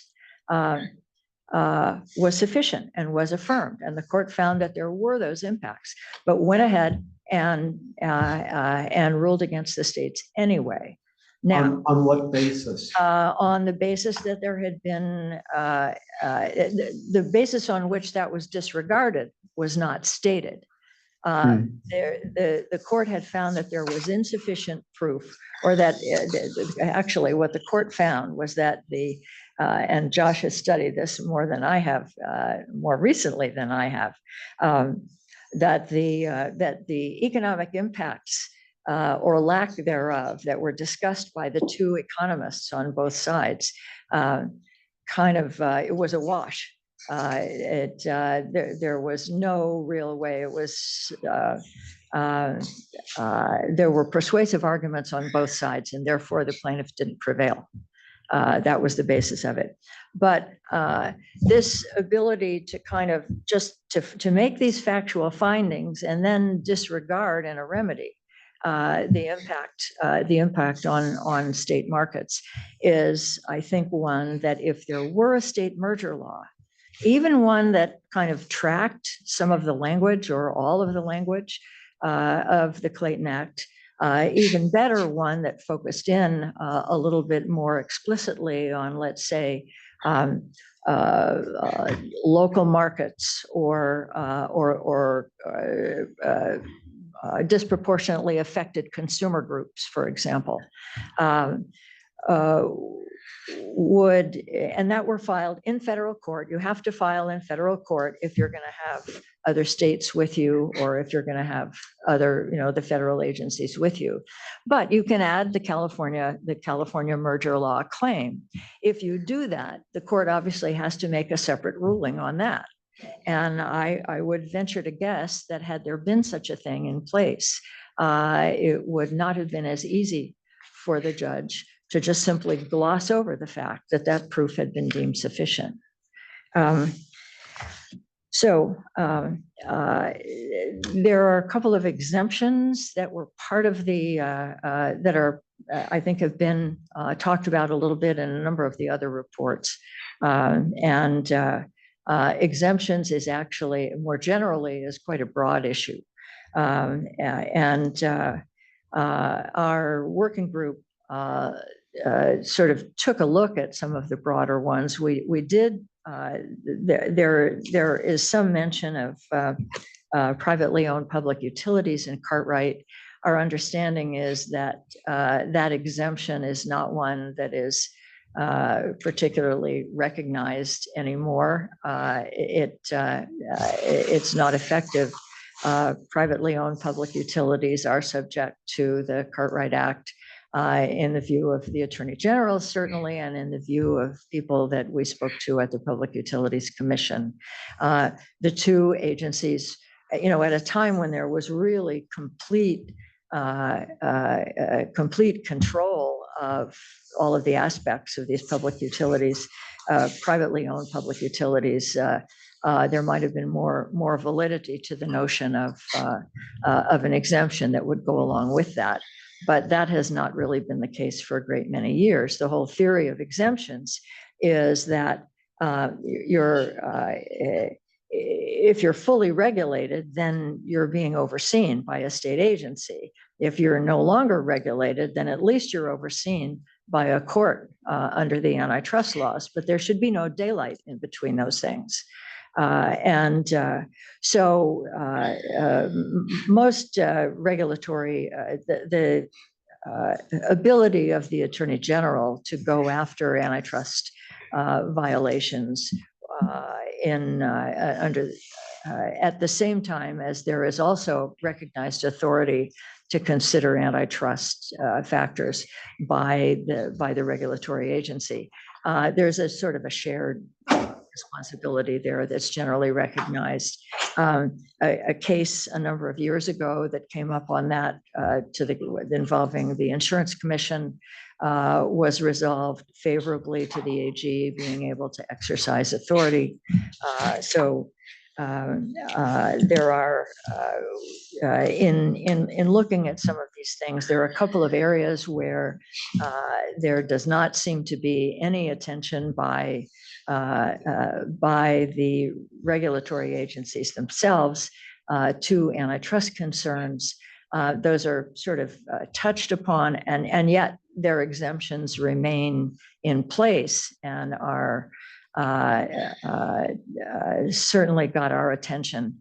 And those are things that might be looked at some point along the way. They seem to be outside the charge for this commission. They may be issues for the legislature at some stage. That's all I have to say. Is there anything you want? There will be questions from commissioners. I've got one to kick it off, which is for each of you. We've read the reports. We've heard your testimony.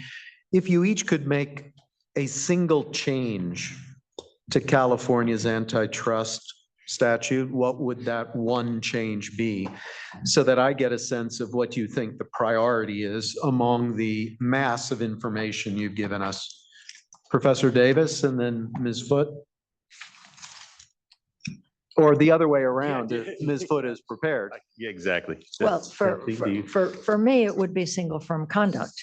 I don't know that would necessarily be the case for private practice. Okay, thank you. Professor Davis? Right.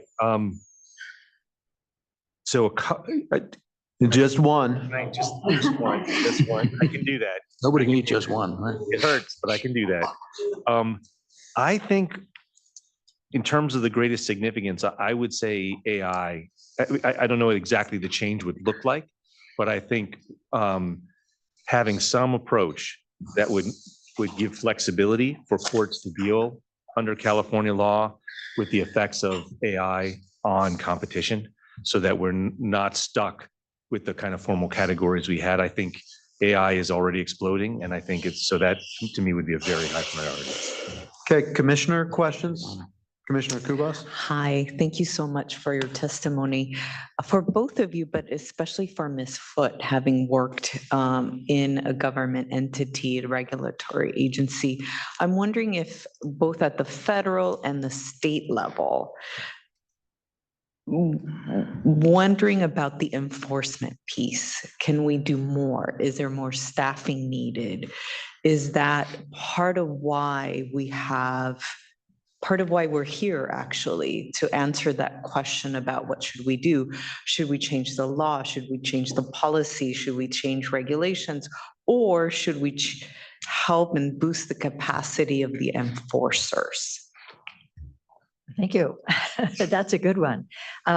Yes, there's a lot more that can be done, that should be done. When I started in 1988, I think there were 10 or 12 attorneys in the antitrust law section. That was under John Vandekamp, taking some of you back a very long way.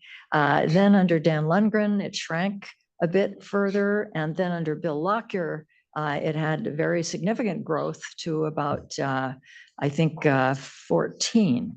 Under A.G. Harris, it went up to 18 or 19. And then, sorry, I missed Jerry Brown. I think it stayed the same under Jerry Brown. Under Harris, it went up significantly. And then under A.G. Becerra, it went up again. And I know, although I haven't really been around for it, I believe A.G. Bonta has also been pushing for more, and there are somehow or other they have managed to carve out some additional units. I don't know, some additional staffing, and some staffing on the economic side as well, in order to cut down on the need to hire phenomenally expensive, with apologies to many of them, economists that work with the AGs. So the number of attorneys is, when I left, I think we were at around 25, and I think it's more now. But that's a very small shop when you consider the size of these cases. Our goal when in increasing them when I was there was that we could actually go to trial. We would have enough people to go to trial on 2 cases at the same time. So that gives you a sense of the magnitude and also the importance of partners to work with.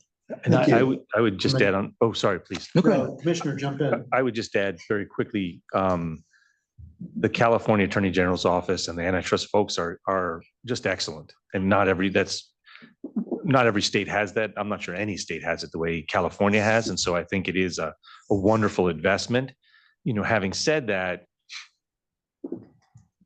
the other piece is getting the law right for private enforcement, because the orders of magnitude, as Kathleen just said, are so much higher. You know, I'm in a case that we have a proposed settlement where we spent on behalf of mixed martial arts fighters against the UFC. We're supposed to go to trial in October. And we spent $70 million plus of our time and over $10 million of our own money over the last 10 years to get that ready. That's one of countless cases that the private bar does. And it's very hard, even for the federal government, to operate at that scale. So I think, you know, it's a great investment and we kind of need it all. Okay, thank you. Rick? I'm kind of a legislative wonk. Particularly, I think, Kathleen, when you said there was a legislative reaffirmation of like per se rules and things like that. What does that mean? I mean, I've probably written a few hundred laws in California. Okay. So does that mean you're pointing to what the law says this and it's always said that, so just look at it? Or is that a change to the law? Or what does that mean? All right. Okay, thank you. I'm not a legislative drafter here, but the Cartwright Act talks about, essentially says that a trust is unlawful, that a trust is a combination, right, at any level, among any parties and so on. It goes on in some detail.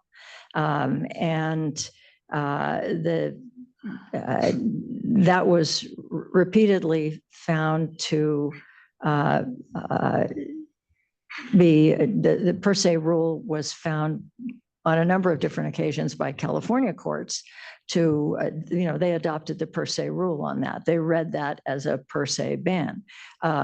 They also were helped by the fact that the federal rule was per se. So when the federal rule is suddenly no longer per se, you look at the state, you say, well, what are we going to do? What is our rule? Well, you look at the statute. Yeah. And the statute makes it really clear that this is a trust. This is an unlawful trust, and an agreement between two, right, at any levels. And it says specifically at any levels of the market. So what are we going to go to the court and tell the court, well, we don't think it really means that. We think, rule of reason should apply. Even though the legislature has been so clear, because this is what the federal courts are doing. I don't think so. The language is clear, but it would be, but because of this tendency to look to federal law, it's going to be federal, particularly with RPM. It's going to be consumer class actions, which are indirect purchaser class actions, and they're going to be in federal court. So and they may be in federal court with others. So the federal judge is going to take much more seriously a more specific articulation that says that may restate all those things now in the Cartwright Act, but then add to it a reference to vertical relationships such as resale price maintenance. I mean, again, I'm not a drafter of these things, and I don't know what would go in the preamble and in the actual language, but that's kind of what I think we mean, and Josh may have other views regarding clarification. It's not a change in the law. The law has never been any different, but these are times in which you could see the meaning, the legislative meaning eroded if you don't clarify it. And maybe just a very brief friendly amendment. I mean, I think making explicit that which the courts have already found would be a change in text that wouldn't necessarily affect a change in the law. But it's a great question, right? And so I could imagine, for example, using the language of per se, and that would be explicit. I don't think it would alter the law, but it would make it much more difficult make it much clearer for a federal court very quickly to look at and say, okay, of course. So we understand exactly what that means. it's essentially sort of rephrasing what's already illegal, I guess, in a way that makes it harder for federal courts to say, oh gosh, you're like federal law and we're going to ignore. Yes, that would be one useful thing to do. Frankly, even just updating the law and not changing it. What does updating mean? So for example, alter it in ways like perhaps services should be included and not just commodities. Okay. Given current economic circumstances. Would that be declarative of existing law? What's that? Would that be declarative of existing law? I think it's less clear there. So I think actually it would be, I mean, the problem, and I really don't mean to be difficult. I think it would be both, the law is somewhat fuzzy, right? I mean, not to be, so that would be a substantive change potentially. It would be a substantive change potentially. It would be a clarification that would say some decisions are right and other ones that seem to go a different way, those are not right. So in that sense, it's the extent that you're ruling out some case law, I would say, yes, it is a change in the law, but it's a very minor one, or it is one that just takes kind of clarifies there's disagreement out there. Some courts have gone this way, some in that, and it's choosing which side. And even then, for example, on the per se on resale price maintenance, I think if the law were changed in some ways, but that were not changed, even that would be kind of a wind at the back of litigators who'd say, look, the legislature knew about this issue. It knew what it needed to do to change the language to make resale price maintenance not per se. It didn't make that change. Whereas right now, it's a very old law. There are very few recent cases. It's harder to say the legislature took a look at it. They left it as it is. That means something. That's not ideal. I think explicit is even better. The other thing I was asking in one of your group's recommendations, Ms. Foote, it talked about declaring contractual waivers unenforceable as against public policy. Is that something you're saying should be in the statute as against public policy, or just unenforceable period? I didn't. Okay. Declaration, yeah, it would be unenforceable as against public policy, would in an individual case, obviously relate to private parties having litigation. The problem with it that is of great concern is, once again, you're in these situations where you have very unequal bargaining power in contracts, and yet it's not like a company contracting with a consumer where the consumer has some protection or contracts of adhesion and so on. But it's business to business agreements.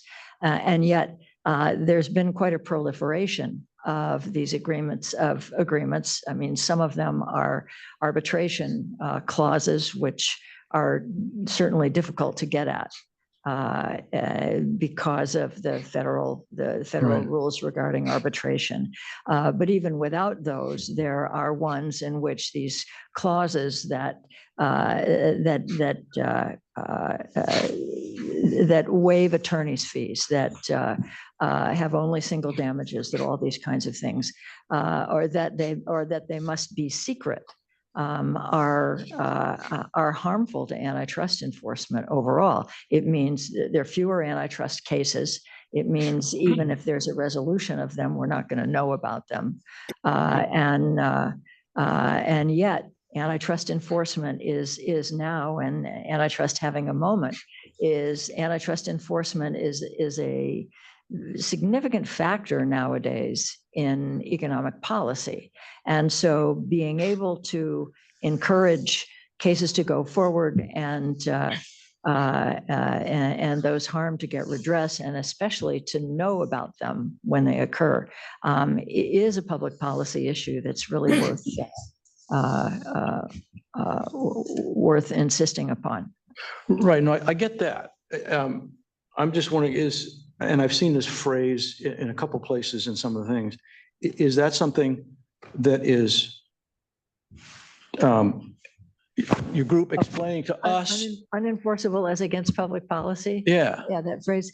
Actually, there's a brand new law now amplifying our ban on non-compete clauses in California. But for many, many years, all we had was Business and Professions Code 16600, which says very simply a statement that says that the right to work is out there, and any law abrogating that is unenforceable as against is not enforceable as against public policy. So even a statement like that, obviously, it then gets elaborated on in a series of court decisions. But it's very effective. That was kind of my question. Why would that help enforcement as opposed to leave a door open for courts to undo it? If it simply said these kinds of clauses in contracts are unenforceable, period. Oh, as Going against on- public policy, you mean? Well, sure. Yeah, I mean, I'm just trying to say. We're not, we're not advocating for the as against public policy that- language in Okay, particular. that was what I Yeah, wasn't right, clear right. on. Yeah. But that's the reason those things are unenforceable. It comes from contract law and the doctrine of unconscionability. Like some contractual terms they're just wrong, and the law will not enforce them. So like non-compete clauses, arbitration falls under this. There's a bunch of things you can't contractually agree to. Okay. Because they're state against law public policy. says you can't, or because just as a matter of As a matter of contract doctrine. contract? Okay, You know? okay. And some of those have been codified. It's almost like a lawyerly tick. It doesn't really, I think you make a very good point that in some ways it could open a door. I imagine that there are lawyers, however you write it, lawyers are going to attack it for not being the other way, because that's what we do. But having said that, I think in legislation, you really wouldn't need as against public policy. Okay, yeah, so Yeah, there's also- I'm one of the few non-lawyers up here, so that was kind of, You could just say it's illegal or unenforceable, period. Yeah, yeah. well, there's also the redundancy. If you say it's unenforceable, that's an expression of public policy. Yes. You don't need to say Right. that's public I policy. think- Commissioner Carrillo's been waiting, then Commissioner King, and then we'll see who else is in the queue. My friend Rick addressed some of my questions with you folks, which just leaves me with one kind of overriding point. You folks in general, the experts who've done these presentations, you've done fantastic work so far. And as we move into the next phase, if you're willing to stay on board and keep working on this with us, which I hope you are, I think the next set of issues that the commission is going to find itself confronted with is funneling all this information down into kind of a working set of proposals. So kind of in two parts. One of them is some of the expert reports have fairly clear sets of bullet points. Please do this, please don't do this. That's extremely helpful. And keep doing that. And if there's any of the expert working groups out there that haven't done that in a clear way, that's what I'd be looking for. That's very helpful to us to, to sort out our options. Recommendations for or against particular things. Imagine yourself king or queen of antitrust law. What would you do or not do? A related point is what I was talking about a minute ago about whether something is or is not a substantive change. Because ordinarily our mandate here as the commission is to make non-substantive changes to the law. And anytime we're going to recommend something to the legislature that is a substantive change from existing statutory or case law doctrine, we have to flag that. We have to know it and do it consciously, and we have to flag it for the legislature because that's obviously a larger lift. So if the package winds up being presented as this is simply declarative of existing law, be it doctrinal or statutory, that's a very different presentation than we're completely rethinking antitrust law. Mm-hmm. And we need to be clear about that as a commission, like what we're doing and then what we're recommending to the legislature to do, because they're the ultimate arbiter, obviously. Yes, that's extraordinarily helpful. And we so appreciate it. And I would say in general, any guidance you can provide us as to what is useful and what's less useful and all of that, our groups would absolutely welcome, because we're sort of guessing about a little bit. I mean, naturally, right? Our relationship, I'm a huge fan in relationships. At home, I have to tell you, I can't please my teenage daughters, but when I try, if they tell me how to try, it goes much I better. feel like I'm guessing here too, because I'm not an antitrust expert. So I'm very interested in, please do this for the following reasons. Please don't do this for the following reasons. And what can you do that involves no substantive changes, and what category of things would be nice to do, but they do involve substantive changes? Like that kind of categorization, super helpful. And I can certainly speak to me to say we'd be happy to be involved on an ongoing basis. And if there's a way to refine, encapsulate, clarify any of this, we'd be delighted to do that. And certainly along those terms, that makes a lot of sense. Really appreciate your work. Yeah. Commissioner King? Hi, thank you for your presentation.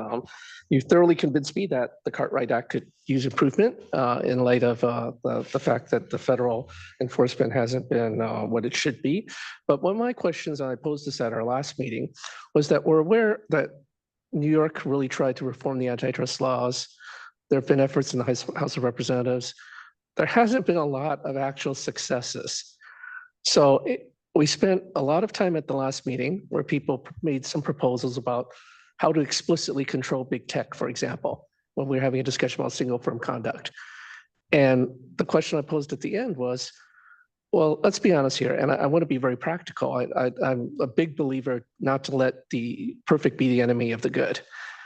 And one of the questions I posed to our experts from the working group was, well, these are great ideas, and in theory, many of us may like them, but isn't this legislation dead on arrival if you did anything related to explicitly regulating big tech?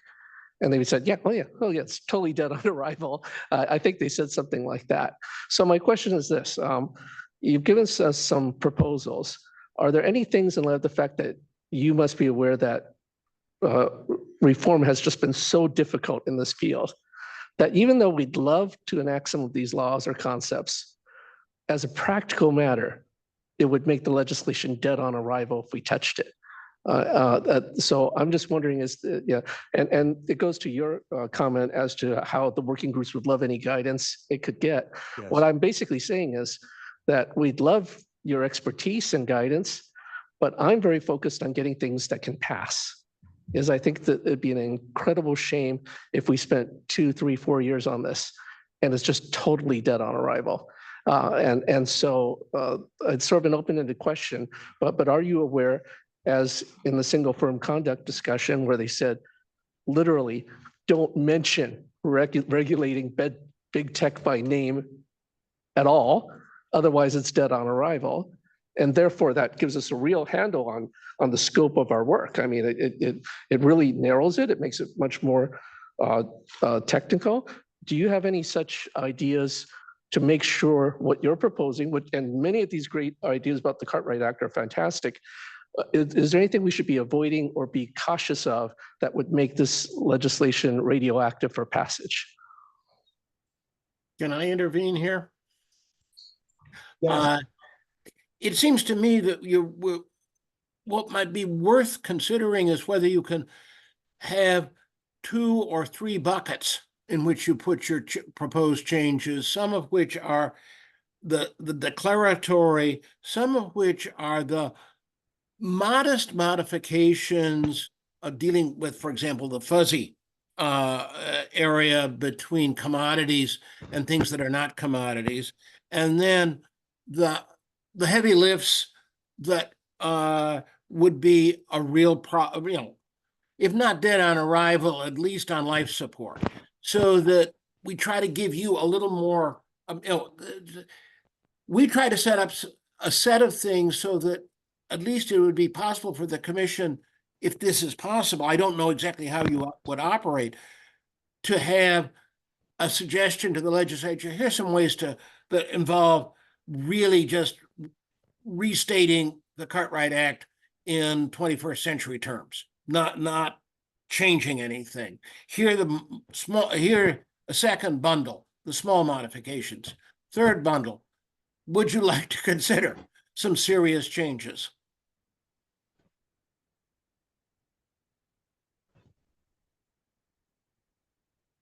Yeah, I have one following up on Commissioner King's comment and question. Is there a way to utilize the UCL or the UPA, I think it is, to cover some of the conduct that is not covered in the Cartwright Act? I read the reports, and those ordinance statutes are very broad, and their reach is deeper and more expansive than federal law. So if we need to scale back some of our recommendations, is there a way to use those other statutes? Well, I'll take a run at that. Actually, the UCL is used very often by the antitrust section in the AG's office, almost routinely as a kind of companion for 2 reasons. One, probably the more significant one, is the remedy is different. The UCL has civil penalties. There are many cases that the AG brings under the where the violation is a Cartwright Act violation, and of course the UCL. Most of the UCL is used under the unlawful prong. The Cartwright Act violation is the unlawful part, and then the remedy comes under the UCL. There have been very recently, there was quite an important case, the Epic versus Apple case, which is a private one in which the federal judge found there was no antitrust, but there was no Sherman Act violation. There was no Cartwright Act violation because she said it was the same as the Sherman Act. But there was a UCL violation, and it was not under the unlawful prong. It was on its own and was intended to reach conduct that might not rise to a full-blown Sherman Act violation, but was incipient. It is a little bit, it has potentially some similarities to Section 5 of the FTC. Act, that something in its incipiency, you haven't got the full, full proof of market definition or market harm. But we haven't addressed that here. But I would say within the AG's office, so much other stuff happens under the UCL. The consumer law section within the AG's office is sort of the, what would we call it? They are the ones for whom it is the bread and butter of all of their work. There are some other sections that also use parts of the UCL the way the antitrust section does. In terms of changing the UCL in particular to move it, to make it more of a vehicle for antitrust, I think might have quite a number of unintended consequences for other areas of law if you were going to do it. We're approaching our noticed break point, but Senator, if you have questions or comments, Yes, thank you. please do. I think the penultimate question, comment from our colleagues was actually directed at the witnesses about things that you would see as dead on arrival or radioactive. And as the politician on this body, I felt like that was a political question, but I'm curious about your answer. So I wanted to affiliate myself with that and ask you specifically if there are things that you see as you've been going through this that you see would be dead on arrival or radioactive. I guess I would say some of the things we're talking about in the collusion context that are somewhere either a reaffirmation or a clarification, sort of what Peter usefully broke down into sort of categories of 1 and 2. I don't think those would be dead on arrival. Well, let's move from what you don't think to what you do think. Yeah, but well, I guess, sure. We're all pretty I would clear say on what. the bigger the change, the higher the risk. I mean, I don't know that I have the greatest political sense on any of this, but I think single firm conduct is a heavier lift. That's a big change. So I don't know that I go all the way to dead on arrival, but in terms if you were, that's a harder step to take, I think it's fair to say. I think big tech in particular is, I mean, that's a great one. That seems like absolutely, if you call it that, or if it is that with the thinnest of veils over it, you know, you're really putting together a very powerful coalition to say, why single us out and all of that kind of stuff. And then I think for some of them, I think if maybe this is too refined, but I think in the AI world, I don't think some approach is dead on arrival, but I think a very an effort to be very rigid about it, to take actions that are not open-ended, but rather are kind of work with today's technology and be very detailed. I think that would mean massive headwinds, in part because of the difficulty of predicting where things are going to go. I think a kind of more open-ended approach has a much better prospect and probably isn't dead on arrival. I hope that's helpful. I would tend to agree with that. And I would be inclined to say, well, some special rules for big tech would be dead on arrival, but I'm not really certain that that's true. If you look at what happened in privacy, obviously privacy had trouble in the legislature, but the people through the initiative process had something to say about it. What then took place was a whole series that was rulemaking. There was a whole rulemaking expedition by our privacy unit within the AG's office, and ultimately they came up with something that was pretty workable. My understanding from just water cooler conversation and so on was that it was in that kind of a situation, there is a dialogue among the stakeholders.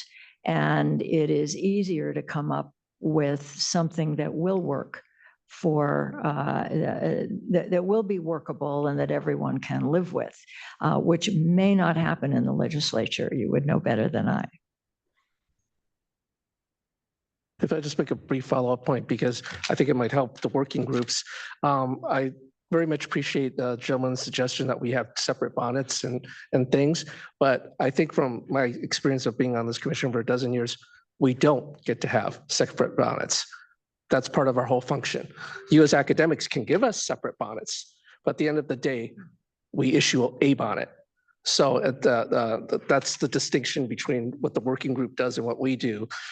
We're being asked to propose something that we think in good faith can actually get enacted, no matter how strongly we feel that certain reforms need to be done or how we feel about big tech or single firm conduct. There's a practicality to what we do here that we don't get to have multiple bonnets or multiple gradations of risk. The legislature is asking us to pick something. And that's generally how it goes. I mean, obviously, a legislation can do what it wants and it could change whatever we write, and they do 5% of the time. But at the end of the day, they're looking to us and have appointed us to pick the proper bonnet. So if that helps the working group give recommendations, I'd appreciate it if you bear that in mind. That is very helpful and makes me all the more appreciative of the good hard work you folks do. Yeah. Thank you again to these working groups and to their representatives for all the work you've put in and for coming and answering most of our questions. We very much appreciate it. We are at the time of our scheduled lunch break, so we will stand in recess. Please, those who are coming back, come back at 1:45.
The commission is back in session.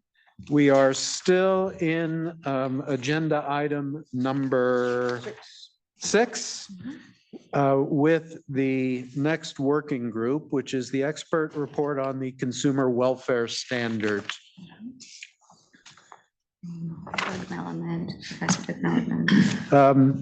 So do we have Professor Malamed and Professor Orbach with us? Looks like it. Yes. Gentlemen, thank you for taking time to join us and thank you for all the work you've put in. Much appreciated. The floor is now yours. Thank you, members of the commission, for giving us this opportunity to speak with you today. I did speak briefly at the presentation of the exclusionary conduct working group, but on the assumption that my background is not top of mind for the commission, I'll take just a few seconds to tell you a little about myself. I've spent the last 10 years at Stanford Law School, almost all of that time as a professor of the practice of law on the Stanford faculty. Prior to that, I practiced law for nearly 40 years. I spent the 4.5 years at the end of the Clinton administration in the antitrust division as a principal deputy, the head of the antitrust division, and then for the last several months of the administration as acting head of the antitrust division. From 2009 to 2014, I was senior vice president and general counsel at Intel Corporation.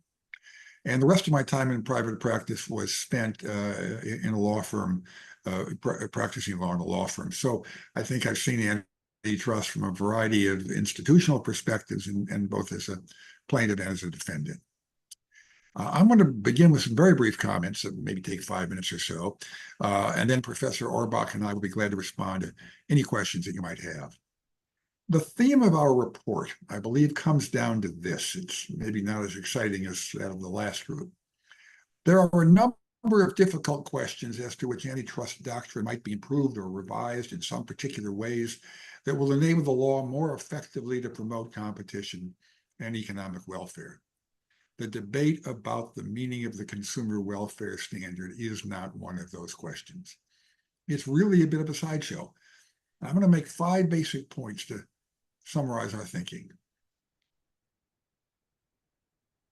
I can't tell if the hand waving is intended for me, so I'll just keep going on. Having some difficulty hearing you. We've asked them to turn up your volume. Oh, okay. Let me see if I can do anything about that. I don't think so. No, I don't know that I had to do that. I can turn my mic.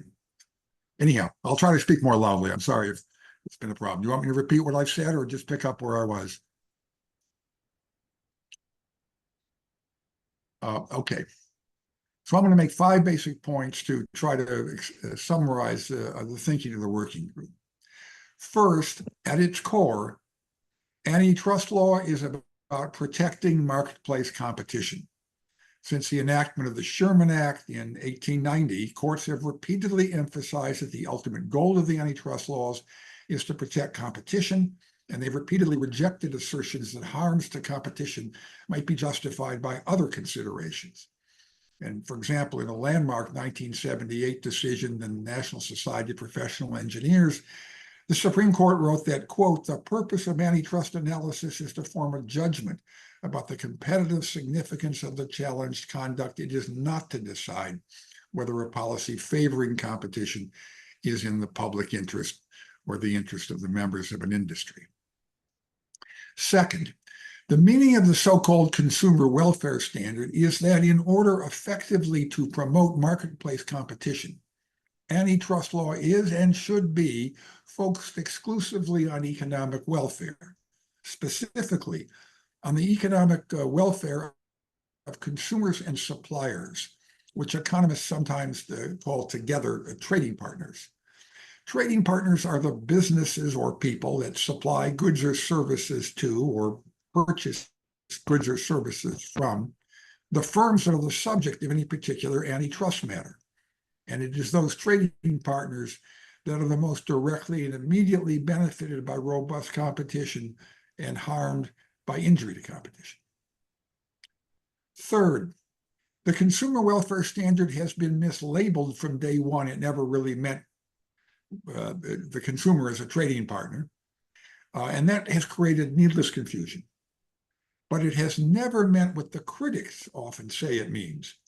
The consumer welfare standard does not mean that antitrust law is concerned only with consumers. It's been clear for decades that antitrust law has been concerned with conduct that harms suppliers as well as consumers, including workers, without having to show that the conduct that harms those suppliers or workers also harms consumers. This is demonstrated by, among others, the recent no-poach cases, which involved agreements by companies both in Silicon Valley and in Southern California not to solicit one another's employees. Those cases were prosecuted privately and by the government without any inquiry into what the effect might have been on the consumers of those companies, because the harm to the workers was enough. It is demonstrated by the Penguin Random House's effort to acquire Simon & Schuster. That merger was blocked because it would have harmed competition among book publishers and thus harm their suppliers, book authors. Similarly, the consumer welfare standard does not mean that antitrust law is focused solely on price or requires technocratic econometric proof of market definition or of harm to consumers or suppliers. This is made clear by, among others, the seminal Microsoft case brought by the Justice Department in 20 states, including California. The products that were the focus of the conduct at issue in that case, internet browsers, were distributed free of charge to consumers. Markets were defined and proven without fancy statistical techniques, And Microsoft was found by all 8 judges who reviewed the case, most of whom were conservative Republicans, actually, to have violated the antitrust laws by a course of conduct that reduced the likelihood of new entry by unidentified possible competitors at some unknown time in the future. There was no fancy math in that case, and prices were essentially ignored. Fourth, while there has been widespread uncertainty about precisely what the term consumer welfare standard means, there's no uncertainty that it means that antitrust law should be focused on economic welfare. Some advocates think that a term like competitive process or harm to competition would be better, but those terms are, it seems in the view of the working group at least, equally ambiguous and do not solve the uncertainty problem. Fifth, and finally, it is the view of the working group that the label, the nomenclature, is not important. And in fact, that no simple term like consumer welfare or competitive process can itself unambiguously describe the scope and purpose of the antitrust laws. Courts have interpreted the scope and meaning of antitrust law by relying on the statutory language, going back to 1890 in the case of the federal laws, and the body of case law that has given meaning to that language for the past many decades. There are a variety of ways to summarize the principles that are embodied in the consumer welfare standard, but I think they can be described in summary as follows. One of those ways of describing them. Conduct that weakens the discipline of rivals and therefore creates increased market power injures competition. That's what injury to competition means. It means weakening the discipline of rivals sufficiently to create an increase in market power. That conduct is unlawful unless it is reasonably necessary to provide welfare-enhancing benefits for the affected trading partners, whether consumers or suppliers. And the reason for that qualification is that we wouldn't want to say that the invention of the iPhone is anti-competitive because it gave Apple market power. We'd want to say, well, that's what competition is about, is to encourage firms to bring those kinds of benefits to consumers or workers and other suppliers, depending on what side of their business the transaction or conduct is involved with. And so in that case, we'd say the conduct isn't illegal. That's the gist of the consumer welfare standard. It simply say we focus on those economic effects of that economic analysis. The working group is not suggesting that this summary should be codified in legislation. Instead, we believe it might inform the work of the Commission and the legislature in deciding whether and how to amend its existing statutory languages in order to enhance the effectiveness of antitrust laws in protecting competition and thereby promoting consumer welfare, or rather economic welfare. As I noted at the outset, there are difficult questions as to whether antitrust doctrine might be improved or revised in some particular ways that will enable the law more effectively to promote competition and economic welfare. The other working groups are focused on some of those questions. Debating the meaning of the consumer welfare standard in the view of the working group really will not help answer those questions. And Professor Orbach and I are glad to answer any questions that the Commission might have. Thank you. Professor Orbach, do you have comments to make before we open the floor? I'd just like to emphasize one point. This topic is boiled down to the core question in antitrust. What is harm to competition? And the source of the confusion is that it is very difficult to use words to define to define reality. So it is always about how we do that. And in our system, in the federal antitrust system, it is about common law, that the courts develop the notion over time. I would just emphasize that it's really difficult to define it. Overall, I think that we have made progress. We're in a much better place than before. However, it is critically important to confine what is harm to competition, that it is economic effect. It is not other things. And with that in mind, I think that is one point that should require qualification.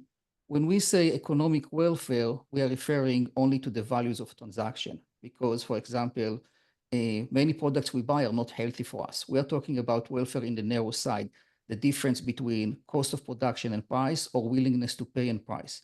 There are plenty of other welfare effects that are outside the scope of antitrust. And that was the only clarification I had to add at this point. Thank you. Thank you. Are there questions from members of the commission? Commissioner Correa.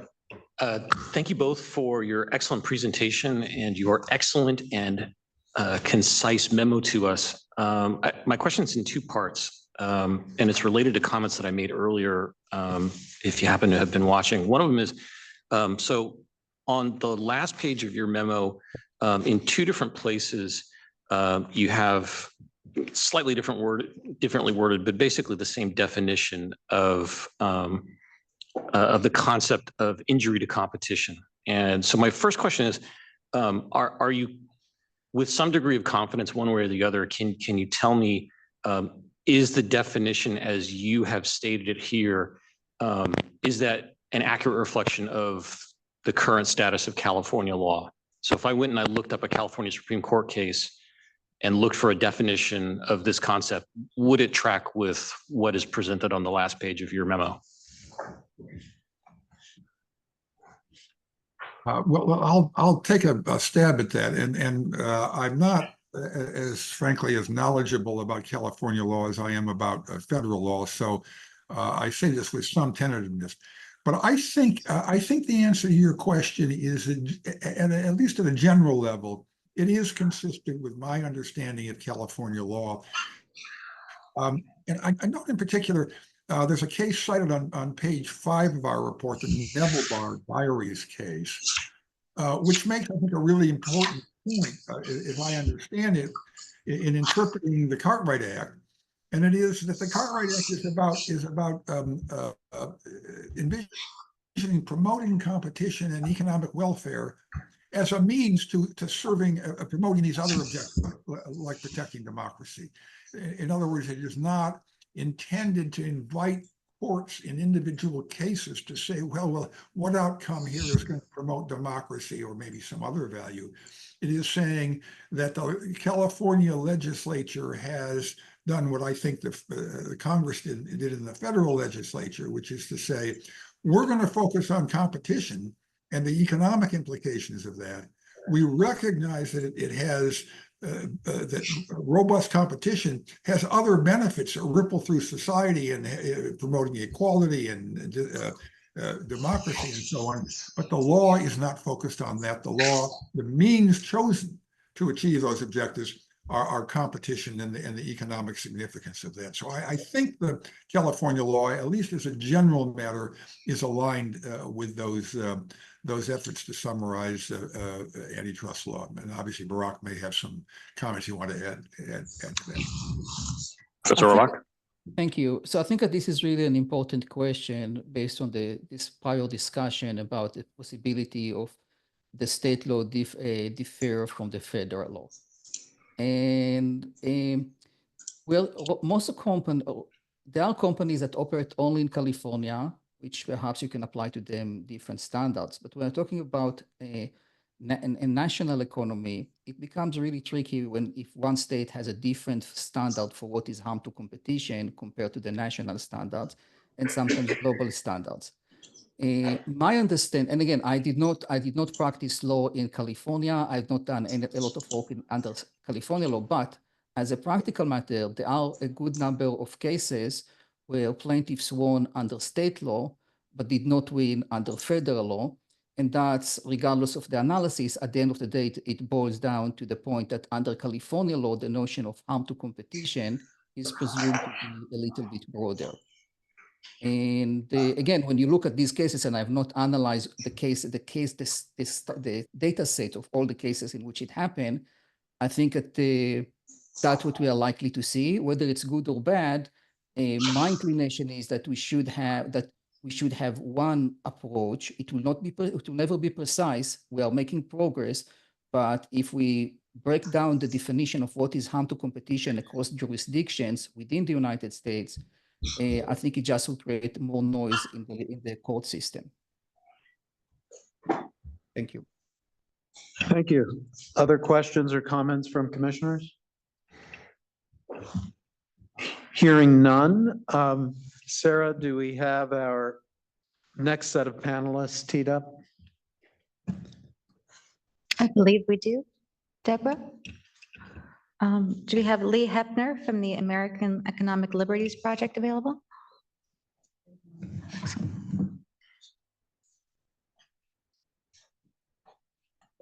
Okay. And each of the four groups will have 10 minutes to present.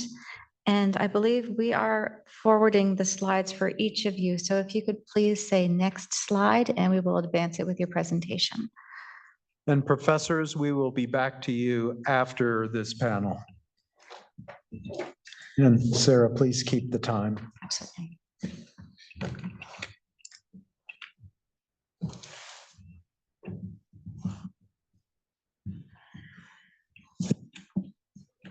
Okay, Mr. Hepner, you're up.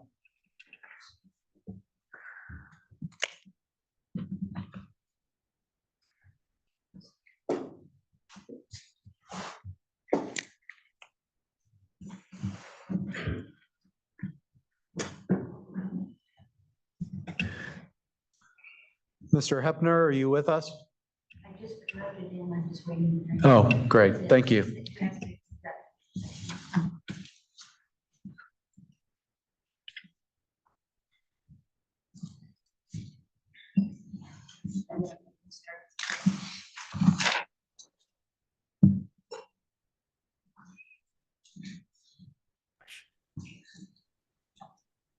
Oh, am I appropriately unmuted and on camera? All right, I believe I am. Yes. Yes. Good afternoon, commissioners. My name is Lee Hepner. I am senior legal counsel at the American Economic Liberties Project. We are a nonprofit, nonpartisan organization that advocates for not just the rigorous enforcement of antitrust laws, but also policies at the local, state, and federal level that enhance fair competition and work to usher us into the next era of antitrust law. So this whole study has been right up our alley. We've been following along since day one, and I'm eager and grateful to present to you today. Next slide. I thought I might kind of bring some of this into practice a little bit because there's a lot going on in the world of antitrust. And I wanted to talk about principally a decision that came down from the district court just last week, 2 weeks ago, perhaps August 5th, in the US v. Google case, the Google search case. And if I have time, I'll talk about the topic of AI price fixing, which I believe Professor Joshua Davis touched on earlier as well. Next slide. Oh, I think we went one too far. So United States v. Google, this is a case brought by the Justice Department in 2020 at the tail end of the Trump administration and has been pursued under the leadership of antitrust chief Jonathan Kanter at the Department of Justice ever since. And just last week entered a decision that found Google search that Google has a monopoly in the markets for online search and for search text advertising, which is really the cash cow of Google's business. Some have taken to calling it in the last week and a half part of the Mount Rushmore of antitrust cases, starting with Standard Oil in 1911, the AT&T case, or cases as they may be in the late 70s, Microsoft at the turn of the millennium, which Professor Mellemend referenced, and now the Google search case. And part of this is that, these are big cases because A, they are very hard to bring and they are brought somewhat rarely by the government. Section 2 cases, single firm conduct cases for illegal monopolization are tremendously difficult and expensive and time consuming to bring. Next slide. So a little bit about the case by the numbers and what was at issue in this case. Google, I think we all kind of think of as synonymous with online search. In 2009, it had 80% of all search queries. went through Google a decade later. That was at 90%, even higher on mobile devices, 95%, suggesting that this was a really durable monopoly. And Google was generating enormous revenue out of this, $146 billion in ad revenue in 2021. And how they secured their monopoly, and at the core of the case was that they were paying an enormous amount of money to secure exclusive default search position on various distribution channels. The Apple iPhone, Android, of course, their own subsidiary operating system, but they had deals with device manufacturers, including LG, Samsung, other browsers like Mozilla Firefox. Next slide. And it's a really interesting case because, you know, it reiterates this valuable longstanding point that it's not illegal to be a monopoly. It's not illegal to compete on the merits and win the market. And maybe Google had done that in its early stages. But what was illegal in this case is maintaining or extending market control by the exercise of that power. And that was what was found to be in violation of Section 2 of the Sherman Act. Not a terribly, transformative determination, but I want to underscore that it's extending market control, that word control that was really at the core of this case. And like Microsoft before it, Google had thwarted competition by foreclosing its rivals from effective channels of search distribution. So when Professor Melamed talks about trading partners, in this context, it was rivals like Neeva or Branch who had come up with innovative search engines to try to enter the market. Next slide. And I want to make the argument that this case, that consumer welfare wasn't really at the core of this case. It's not to say that it didn't matter to this case, and it certainly was a part of this case. But that at the forefront of this case, you see this kind of repudiation of typical measures of consumer welfare. An increase in output is typically a measure that there is competition in the market that has benefits and knock-on effects for consumers. Or that Google's innovation, they were innovating over the course of this time, but that didn't really convince the court either. And so typically, whereas output and innovation tend to be good markers of competition in consumer welfare, that's not really what was at issue in this case. Next. And to the contrary, it was this broader theory of welfare of trading partners. This was about market foreclosure. This was about preventing rivals from achieving scale. So even though the output here, which is the number of search queries, was increasing, and Google was innovating its own product, the harm here was the foreclosure of access to rivals. Next slide. So, you know, I don't know if I fully agree with Steve Salop, but I love this line in a great article that he wrote a few years back, or a couple of years, last year. The consumer welfare standards days are numbered. I think the Google search case is in part, you know, a rejection of the consumer welfare standard as the sole determiner of what of a legal theory that supports an antitrust violation. But it's not the only determiner either. You know, consumer welfare standard, I don't think we need to repudiate it outright. And I think that's consistent with the last presentation. Next slide. But what can take its place and how can we broaden the scope? Because if consumer welfare standard has, as a legal theory, not been the only theory for enforcement of antitrust laws, I do think that it has been manipulated and weaponized to restrict the enforcement priorities of agencies. And that's a subtly different but important distinction, that consumer welfare can still matter, but when it's weaponized and used to drive the enforcement priorities to the exclusion of other potential harms to trading partners, that's when we have a real problem. So I actually really like that the consumer welfare standard report, the working group report, elevates some of these other terms that we can use and rely upon instead of consumer welfare standard. Reasonable competitive conduct is a term that Steve Salop has used. The working group report talks about competitive process or trading partner welfare. I would also put abuse of dominance in this category as sort of broader frameworks for what the antitrust laws in their original form were designed to protect against. And that's what you see in the New York bill, the Minnesota and Pennsylvania bills that we've been involved in, and also in your authorizing resolution. Next slide. But I think more importantly than what we call it, it's what conduct is being prohibited. And really, I elevate a few here, but I think that the Consumer Welfare Standard Report, certainly the earlier presentation on concerted action and the working group report on single firm conduct talk about a variety of different conduct that really should be in the crosshairs of a good antitrust law. Next slide. I'll skip this one too, but I do think that it's important. I'm just mindful of my time. Next slide. And so in service of what I think we've heard from the commission, that you guys are looking for specific recommendations that are actionable that we can work together on in the years ahead. I want to highlight some broad areas of consensus. One, California lacks a single firm conduct law that mirrors Section 2 of the Sherman Act. We have the ULC law, we have the UDAP law, but here's a clear recommendation. California lawmakers should amend the Cartwright Act to adopt a single firm conduct standard. Next slide.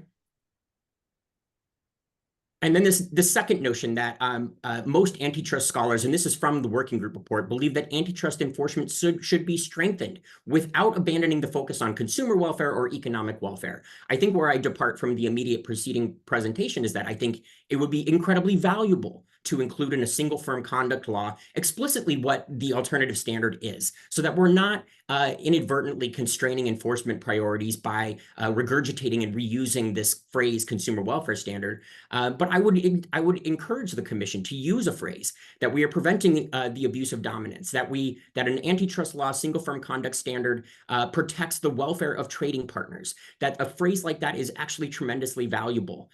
A second recommendation is that the law should expressly prohibit per se illegal conduct that falls under this new standard, so that we address some of the concern that abuse of dominance or welfare of trading partners or even consumer welfare standard is impermissibly vague and provides inadequate notice to the market. Let's talk about the per se conduct that we are actually deeming illegal. Next slide.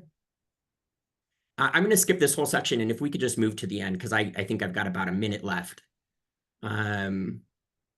This is my whole section about how on concerted action, I agree with Joshua Davis that artificial intelligence and the advent of software is a new threat to price fixing and makes it harder to enforce against an actual quote unquote agreement. Next slide. Next slide. We're going to get right to the end there. And I'll submit this presentation too, and some of these referenced policies and model legislation that we've drafted, but next slide. And then this is just, I want to close on this note because there was some conversation over the break, and we've been thinking about this too, about the difference between recommending the policy that is right and the policy that our markets call for, and the political calculus of what we can get passed. And I do want to note that I'm here on behalf of Economic Liberties Project, but there's a coalition of us that have been following this commission's work for a year and a half now, if not longer. We transcend labor organizations, consumer advocacy organizations, Main Street coalitions, small business advocates, fair competition and antitrust advocates. We are truly, I believe, the coalition that is going to get a law that you guys recommend over the finish line, and we're committed to that, and that's why we're invested in this process. And I also want to just caution that, even if you were to submit something meager, a tweak to the law, or even the codification of existing interpretation of the law by the courts, which I think was identified as low-hanging fruit, that proposal will be called a job killer by the Chamber of Commerce. This is the political reality of the world that we work in, and that's okay, but it should not prevent this commission from being bold and recommending a policy that can actually meet the needs of this moment and restore some of the first principles of antitrust law. And if you want to know why the New York bill didn't pass, that's a longer conversation, but it can easily be summarized that there was not enough time in the legislative cycle. We got a late start this cycle. We had a strong sponsor in the Senate who had passed it multiple times before. We had a champion in the Assembly. And unfortunately, because budget deliberations extended into the legislative cycle, it just got introduced late. So sometimes it's not a real substantive reason why these well-crafted and articulated laws don't make it through. It's just an issue of time. And I'll conclude there, and I'm happy to take questions, and thank you all so much. Thank you. Thank you, Mr. Hebner. Would you hold on? We are going to go through all four panelists, and then we'll open the floor generally to questions. Thank you. Carmen Comsty, are you with us? Oh, in person. There you are. Thank you.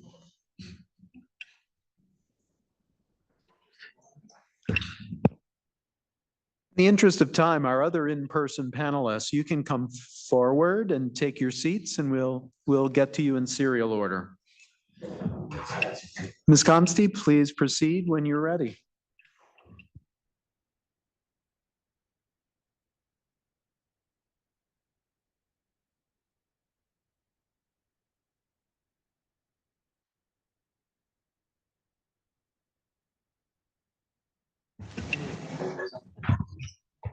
Good afternoon. I had a PowerPoint. Did you receive? Oh.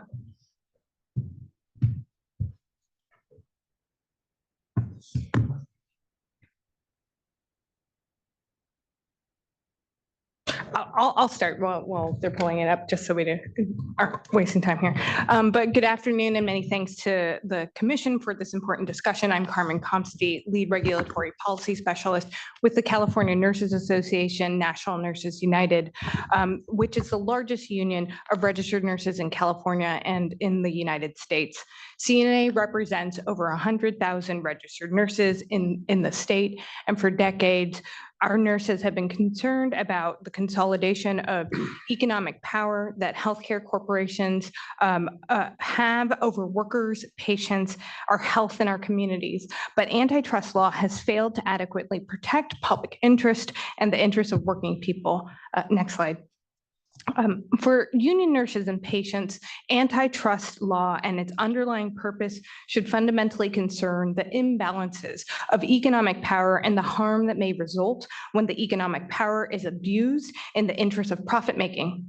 Healthcare market consolidation is a good example to look at to understand the harms that may result from the pursuit of this economic power and profit over patient care and the public interest. In the healthcare industry, for decades, we've seen escalating mergers and acquisitions, particularly with hospital systems, both for-profit and nonprofit. In 2022, over 2/3 of the US hospital market belonged in a health system, and about 90% of metropolitan areas in the country have had highly concentrated hospital markets that are dominated by one or two health systems. Vertical integration in the healthcare industry has also skyrocketed with mergers and affiliations of health systems with physician practices, staffing agencies, tech companies, nursing schools, retail clinics, and even debt collectors. Next slide. It should be no surprise that healthcare conglomeration results in higher rising prices, and there's no clear evidence of improved quality of care. This slide shows that in 2022, hospitals in the United States charged an average of $425 for every $100 it costs them to provide a service. This has doubled since 2000. And the hospitals with the highest charge to cost ratios all belonged to large systems. But the negative impact of consolidation goes beyond prices. Current antitrust law, as the courts apply the consumer welfare standard, has been hyper-focused on an economic analysis of prices and output.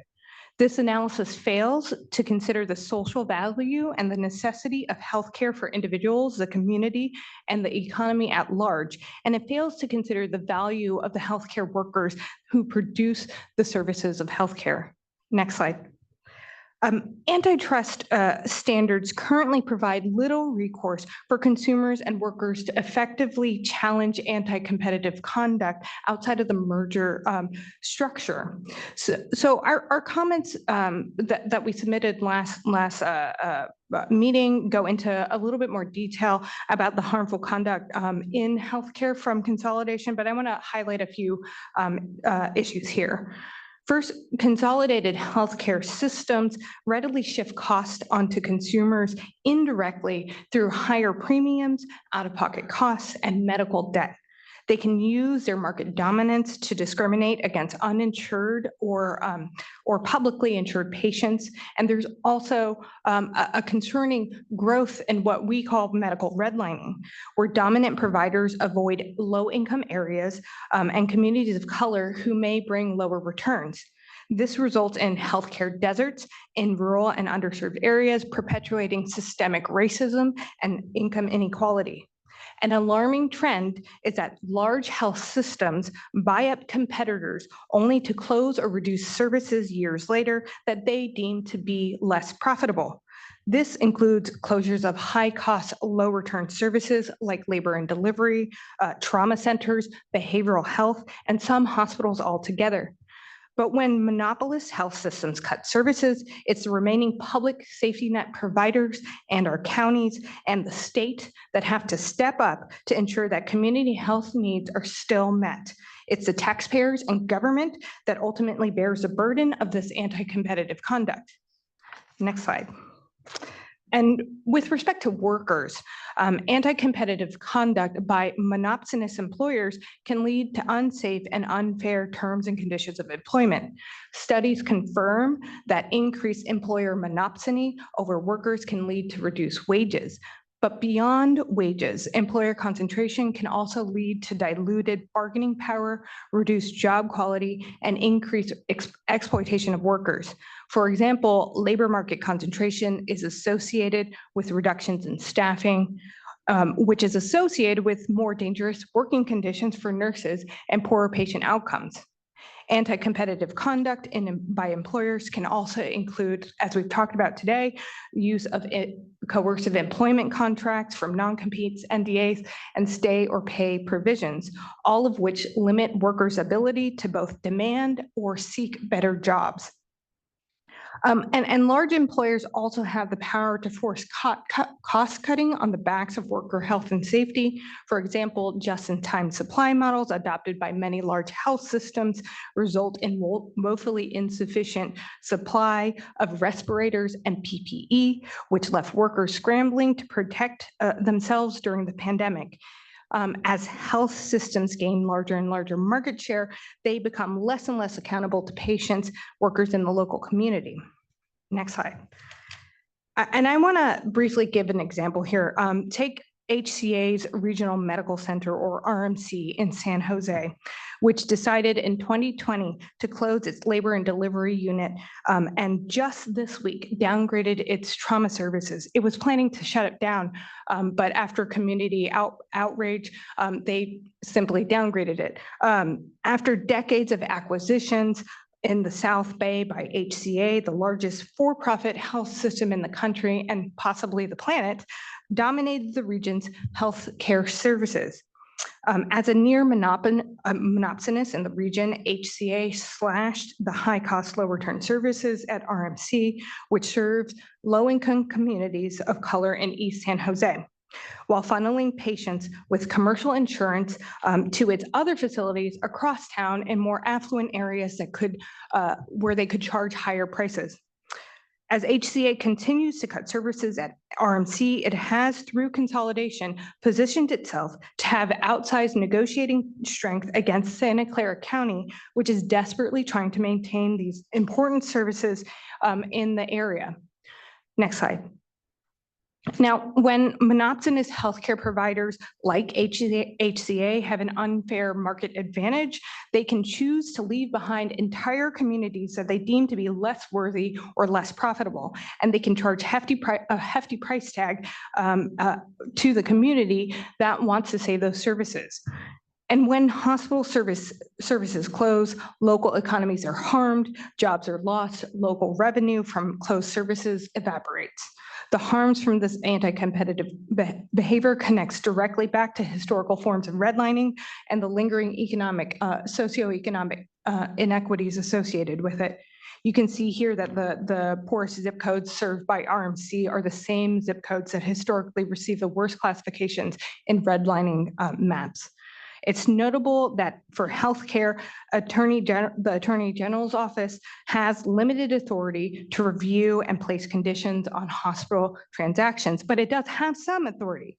The AG can however, can only add conditions on mergers during the sale of a nonprofit hospital. And conditions usually last only a few years. And we see closures afterwards, even if the AG says you can't close services for 3-4 years. Next slide, please.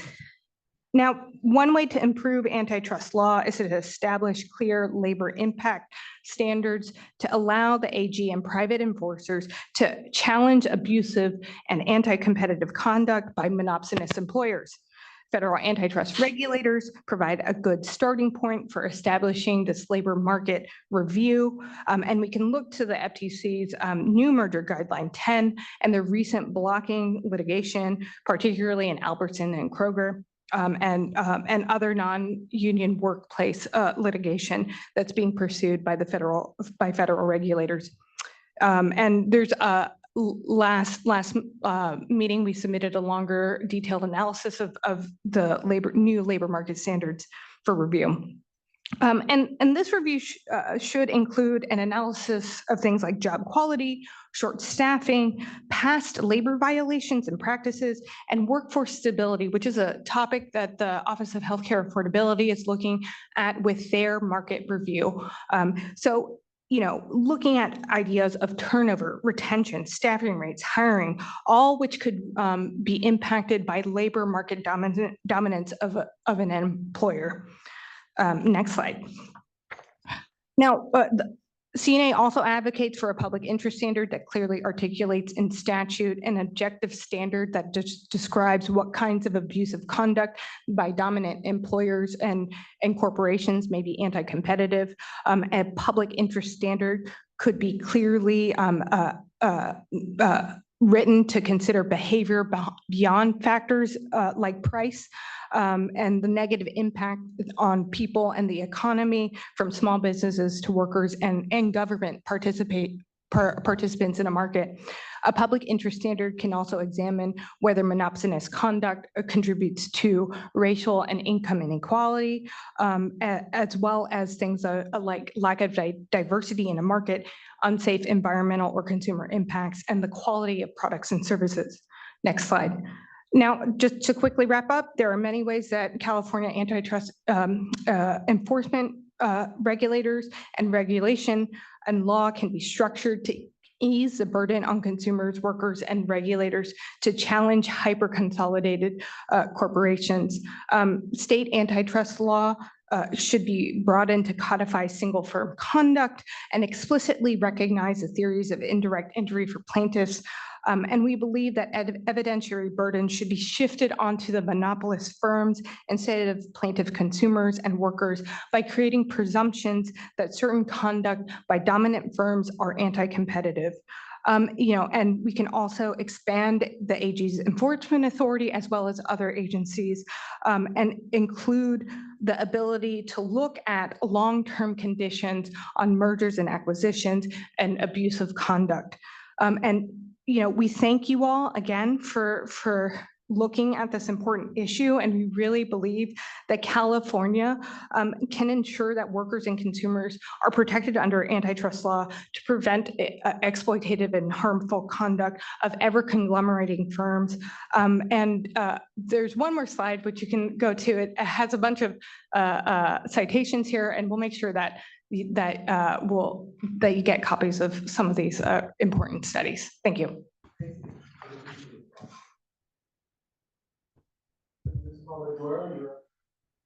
Thank you. Good afternoon, commissioners. My name is Roxanne Polidora.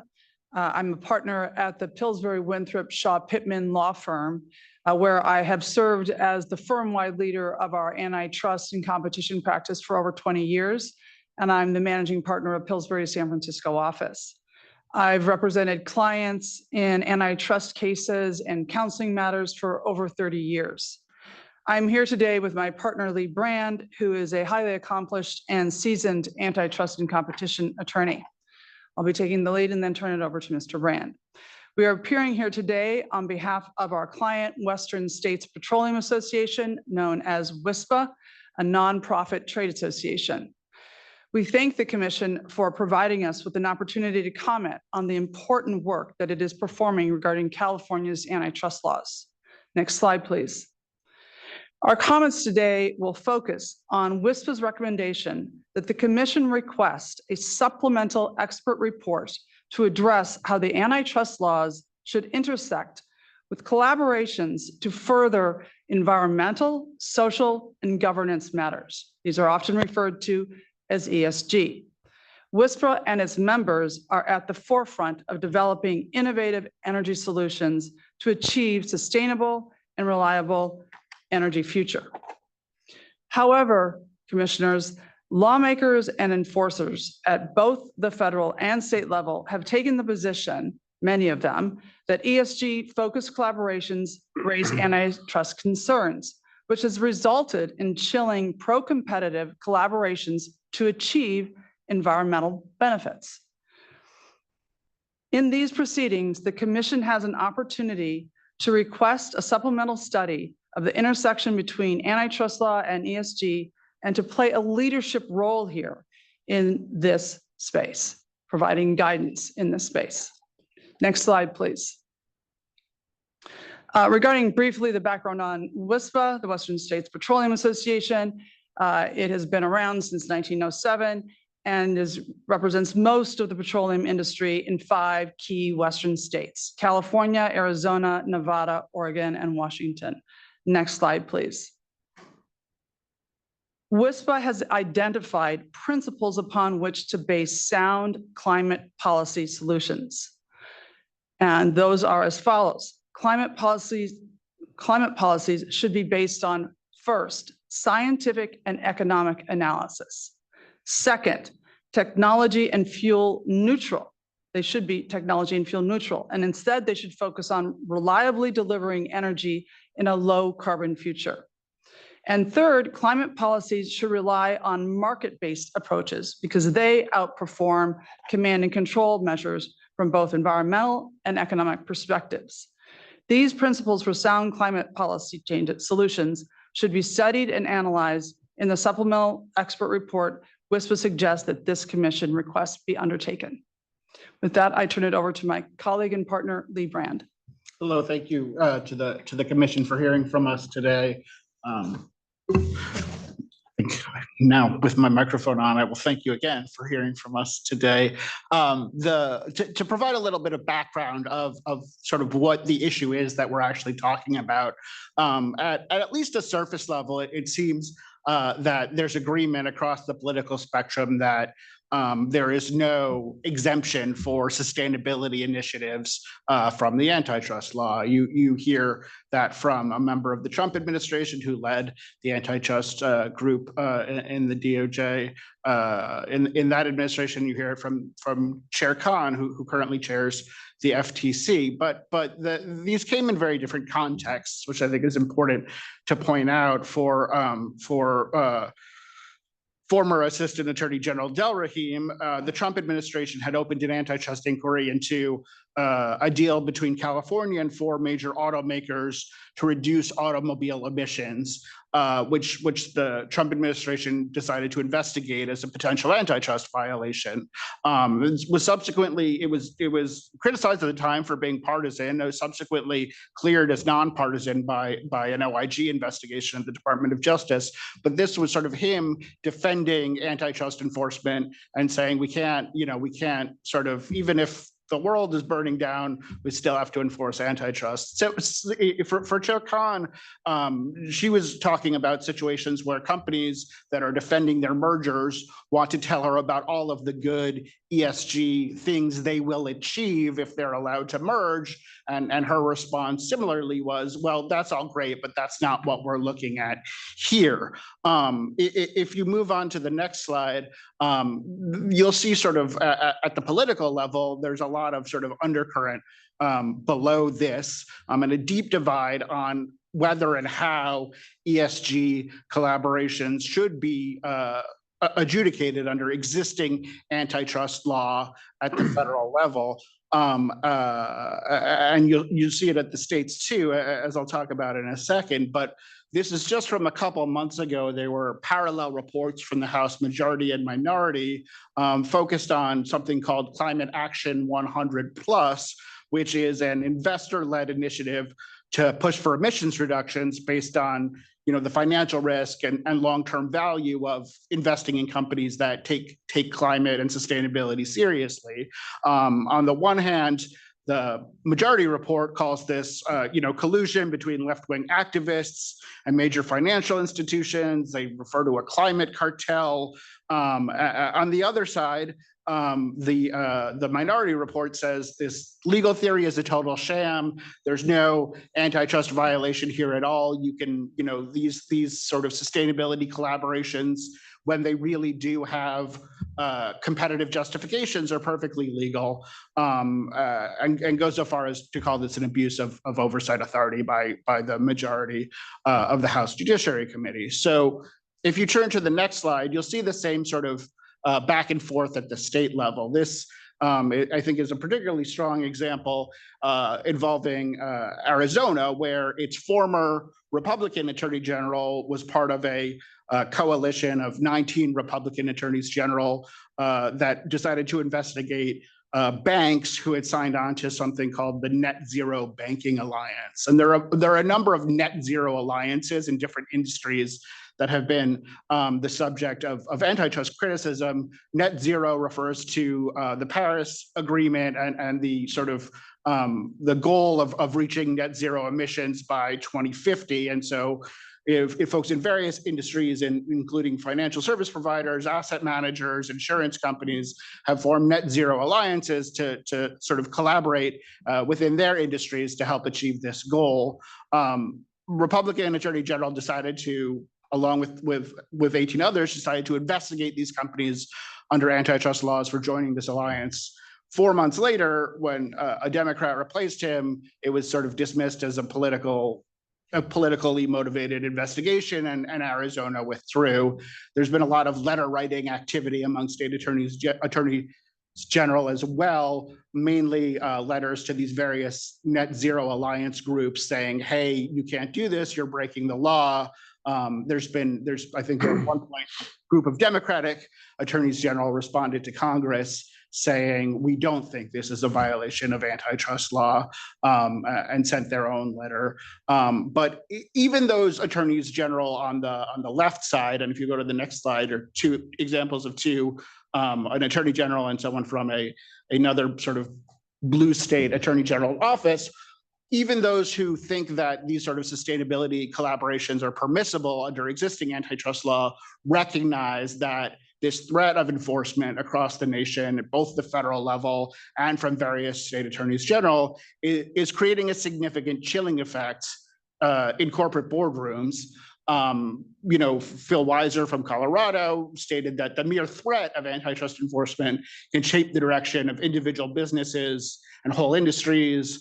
A senior antitrust official in the New York Attorney's General Office spoke about, the need for flexibility in this space potentially, and just the level of incredibly detailed counseling that's necessary to do anything in this space, which, while good for folks like Ms. Polidoro and myself, is not necessarily good for people like WISPA and others whom we represent, who have a genuine interest in doing their part in sort of sustainability, but are afraid to take the necessary step of talking to others in the industry to do that. And just at a high level, why is there a need for collaboration in this area? I think it's important to realize that there's just a classic first mover problem in a lot of these areas. If it's good for consumers and it's good for the industry, if everybody makes a certain change, but it's still very hard and painful for one company to go out by itself and do that. Now, we're not saying, you should call anything you want a sustainability collaboration, and that should remove it from antitrust scrutiny entirely. We think this needs to be done very carefully, but that is precisely why we're encouraging the commission to ask for a further expert report on this subject specifically, because we do think that there is room for California to do something that's both politically palatable, that could get approved, as the commission was speaking about earlier, and also that, you know, could be framed as a statement of what we believe the existing law in California is, and merely clarifying that. And so if you go on to the next slide, we've really identified 3 areas that we think merit further study for potential changes to the law. The first would be creating some sort of formal guidance document. This is something that exists in the US at the federal level. There's a DOJ FTC guidance on collaborations among collaborators, but it is over 20 years old, and it doesn't address sustainability specifically in any manner. If you look to the UK and the EU, you have updated guidance documents from 2023 that do in fact address sustainability specifically. So we really see room for someone to act here, and for California to lead the way where there's a lack of will at the federal level. The types of things that, you know, could be included in such guidance, and this could be guidance either directly from the legislature. The legislature could charge the attorney general to set forth some sort of guidance for these types of collaborations. But, you know, it could sort of speak about strong policy in favor of sustainability and how it is not incompatible with antitrust enforcement, and it could include concrete guidelines of what a consumer-friendly, pro-sustainability collaboration looks like, and let companies know the types of things that the government would and would not act against, and you know, sort of give indication to private plaintiffs about what would and would not be a successful challenge to a collaboration where it has legitimate sustainability goals. If you go to the next slide, the second recommendation we've made, yeah. Sure, and I'm just almost done. I appreciate your patience. Ad hoc consultation is the next recommendation, which is really just encouraging folks to come in and talk to the AG about potential collaborations. That's done in the EU and the UK right now for sustainability specifically, and there's a model at the federal level for what was done during COVID. And finally, on our last slide, the most, I think, aggressive step would be creating limited safe harbors in this area. You'd have to be very sort of careful about how you draw them up. But again, that's why we think it's worth further study. I'll leave it there. Thank you very much.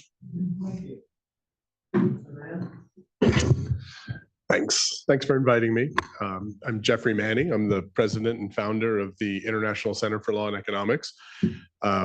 We're a nonprofit, nonpartisan research center based just up I-5 in Portland.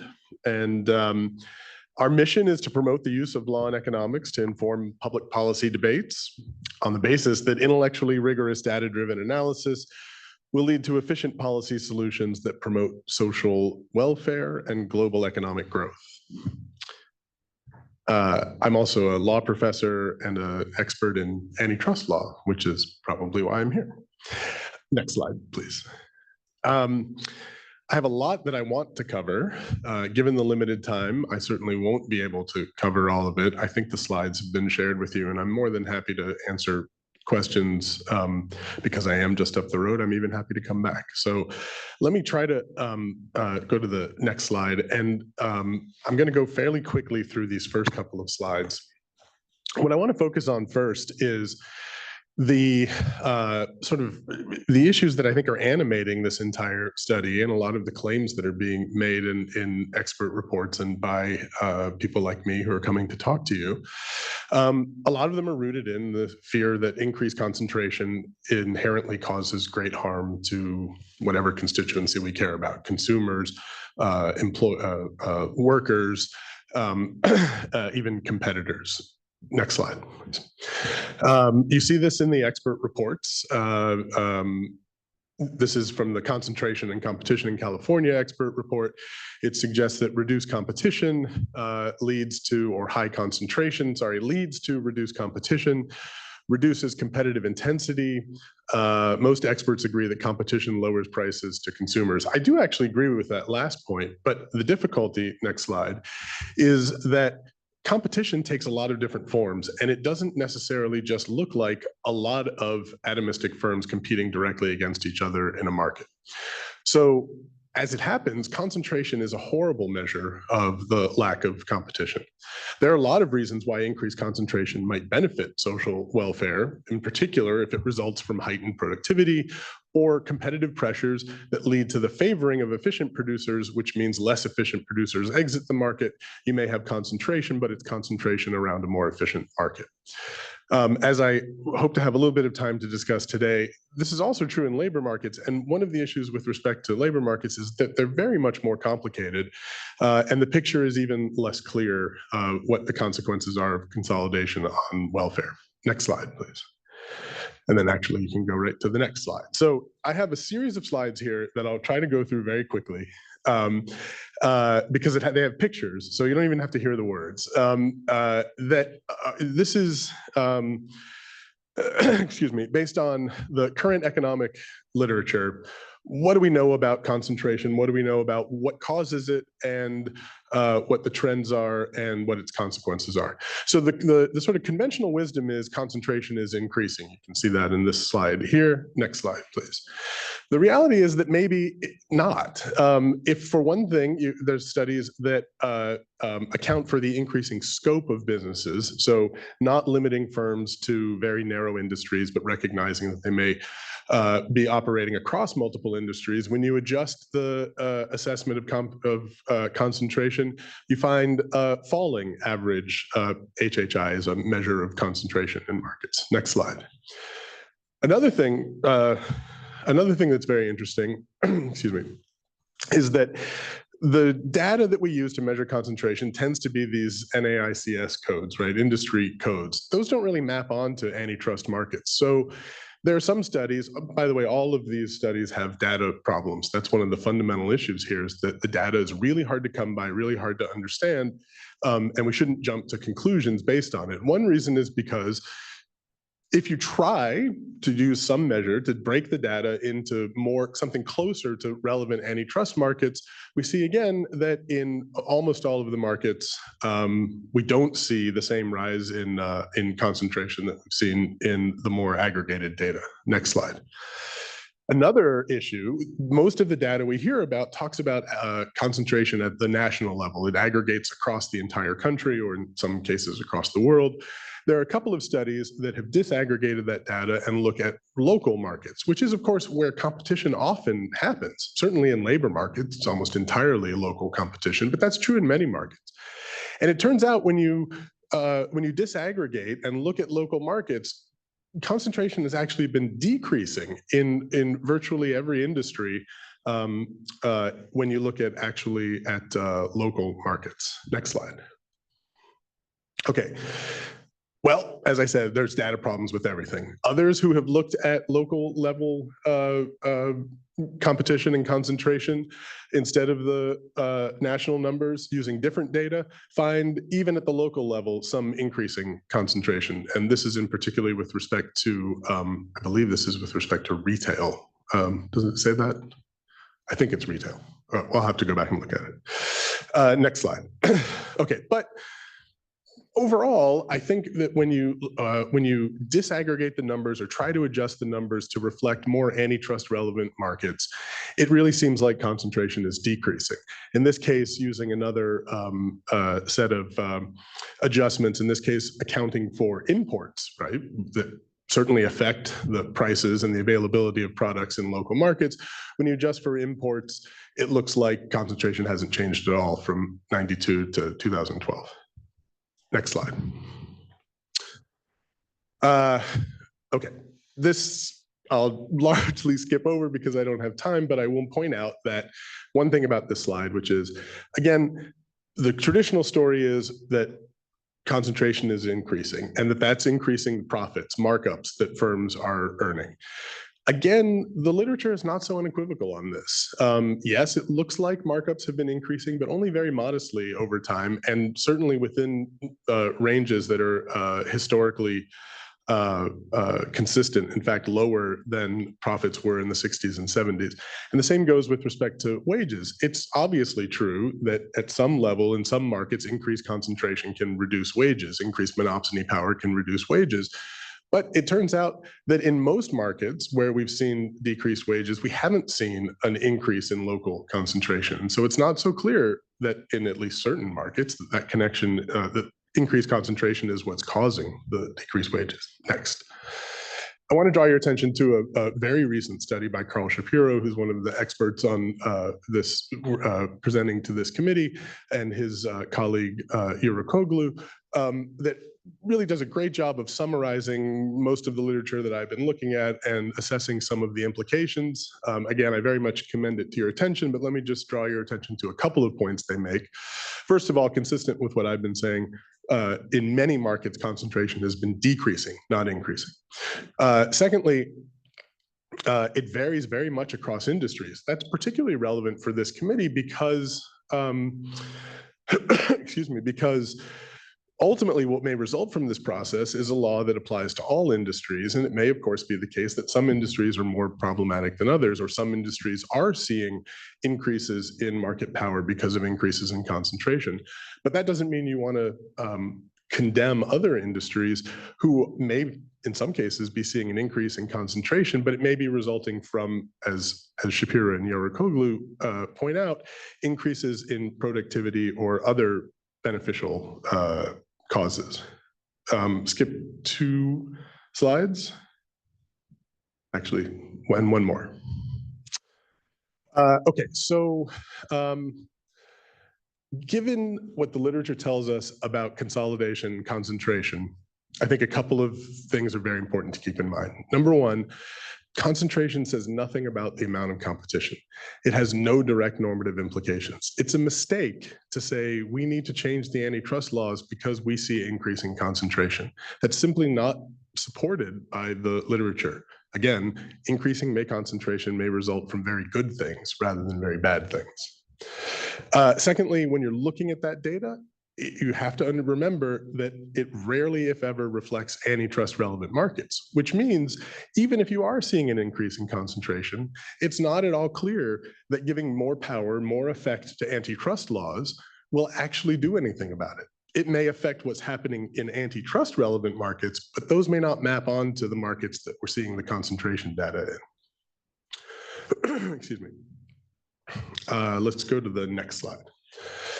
I want to just briefly walk through a couple of the studies that talk about these beneficial sources of concentration. And I want to sort of make it more concrete for you so that you understand what they're talking about. Because it is, of course, the conventional wisdom that fewer firms means less competition, which means bad things for consumers. Okay, one of these studies, a very important study from 2021, points out that it's actually technical innovation and scale economies that is leading to increased concentration. Productive industries expand their output and hold down prices, raising consumer welfare. This is a function of having scale economies, meaning bigger firms. That pushes smaller firms out of the market. You see increased concentration, but you actually see it coinciding with reduced prices for consumers. Next slide. Okay, you also find the point that I mentioned at the outset that what's happening in a lot of these markets is the top firms in the markets, the ones that are most successful, and sometimes therefore the largest, are expanding into new markets. These local markets may seem to be, by expanding into these markets, these big firms are actually increasing the amount of competition. These are local markets in which there might have been one local producer before. Now Walmart opens a store there. All of a sudden you have dramatically increased competition. But again, that may be coinciding with a rise in Walmart's power, which appears to be an increase in concentration, but is in fact leading to more competition. Next slide.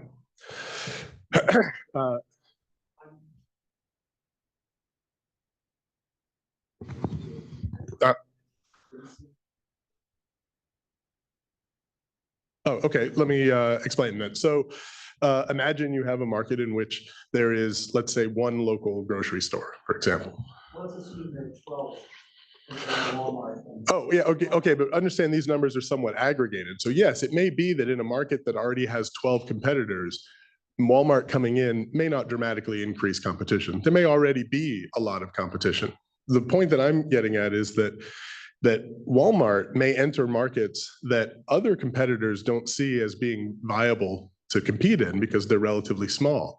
And they may, in fact, be harmed by having a very limited number of competitors in that market, generally local stores, let's say. When Walmart comes in, it increases the amount of competition in those markets. It's all of those small. The data suggests differently. I mean, your point is a very good one. It could certainly happen in some cases that you end up with less competition over time. The data, which looks at 40 years worth of data, suggests that's not what's happening. That's not what's happening as a general matter. But of course, yeah, it certainly could in some cases. But you can't deny the initial point, that is that you may see an increase in competition, perhaps, but also perhaps for a very long time. There are many markets in which Walmart exists, and so do lots of competitors, right? I think. Can we go next slide? Sorry, did I miss one? Can you go back one slide? Yeah, this is the same. Okay.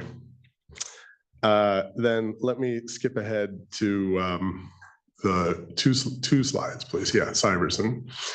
I think the basic implication of all of this is, as Chad Syverson, economist Chad Syverson says, is you don't necessarily want to stop looking at concentration numbers because they're inaccurate. There could be useful things to learn from them, but they can be uninformative or worse, misleading about the causal effect of competition.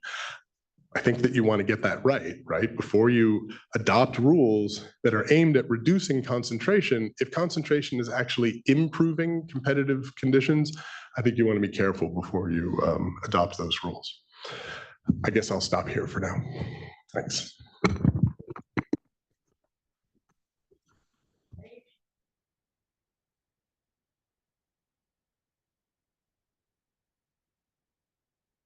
Questions?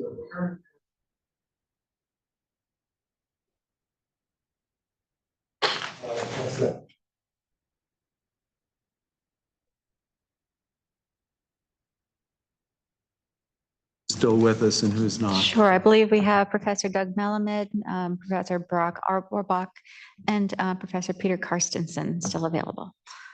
Do any of you have comments on the panelists just presented? I do have a couple of comments, and if the commission will permit, I'll try to make them and be as quick as I can. I want to comment first on the presentation by Mr. Heppner. And I appreciate that he was hurrying to try to cover a lot of ground. And I'm afraid that might have left two misimpressions that I think need to be clarified. First, the Google case, the recent Google decision, I agree it's an important decision, but it didn't depart from the conceptual framework that we tried to summarize in our report in my remarks this morning.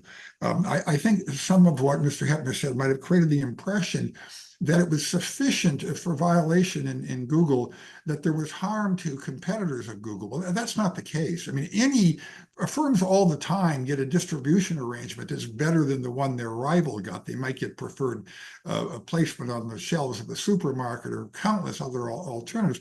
That is not enough for a violation of the antitrust laws, and it wasn't enough in the Google case. The question in the Google case was whether those preferences weaken the ability of the rivals to be a discipline on Google and thereby enable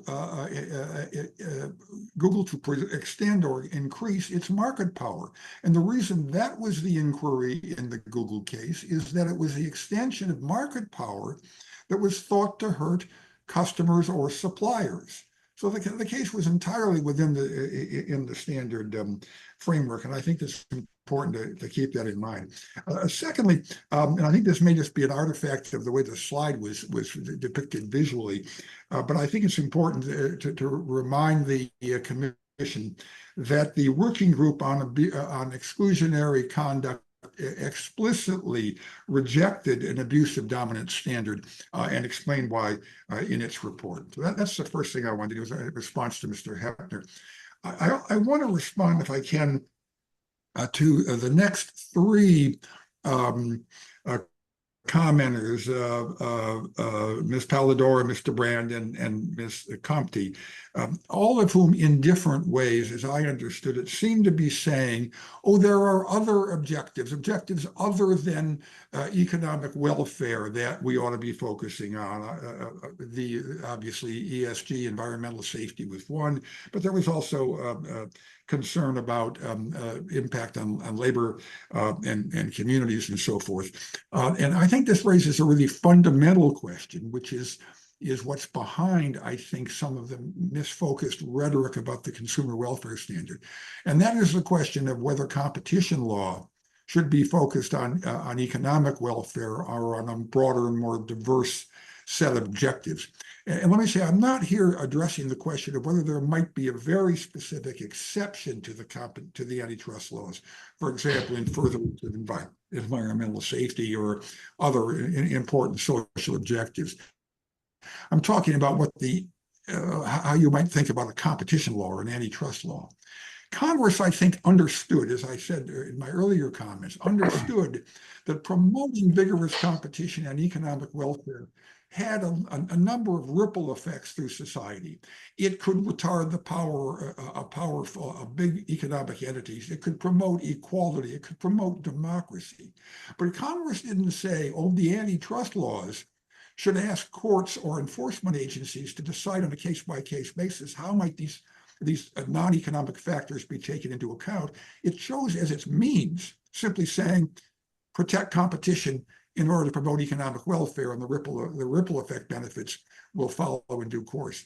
And it did that, I think, for two important policy reasons that I hope the Commission will keep in mind.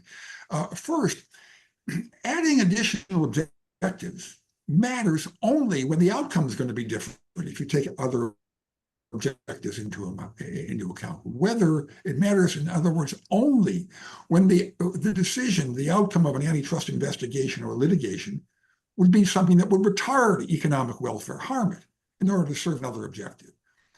So automatically you're looking at something now that's very inconsistent with the core notion of antitrust, which is promoting competition in order to enhance economic welfare. But secondly, there's an important sort of functional problem. Focusing on economic welfare allows antitrust law to be coherent, to be predictable, and to be consistent.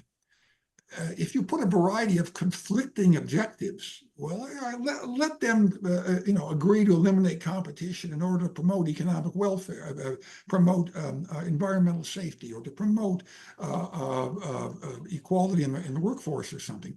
You have the following problem. How could a court decide whether the economic benefits created by invention of the iPhone outweigh the harm to democracy resulting from Apple's large size and wealth? How could a court or an enforcement agency decide whether a price-fixing conspiracy among small businesses does more good by reducing equality than harm by causing higher prices that ripple through the economy? A law that required decision makers in individual competition law cases, and recall the competition laws apply to almost all commercial conduct through the economy. So they have to make decisions in individual cases.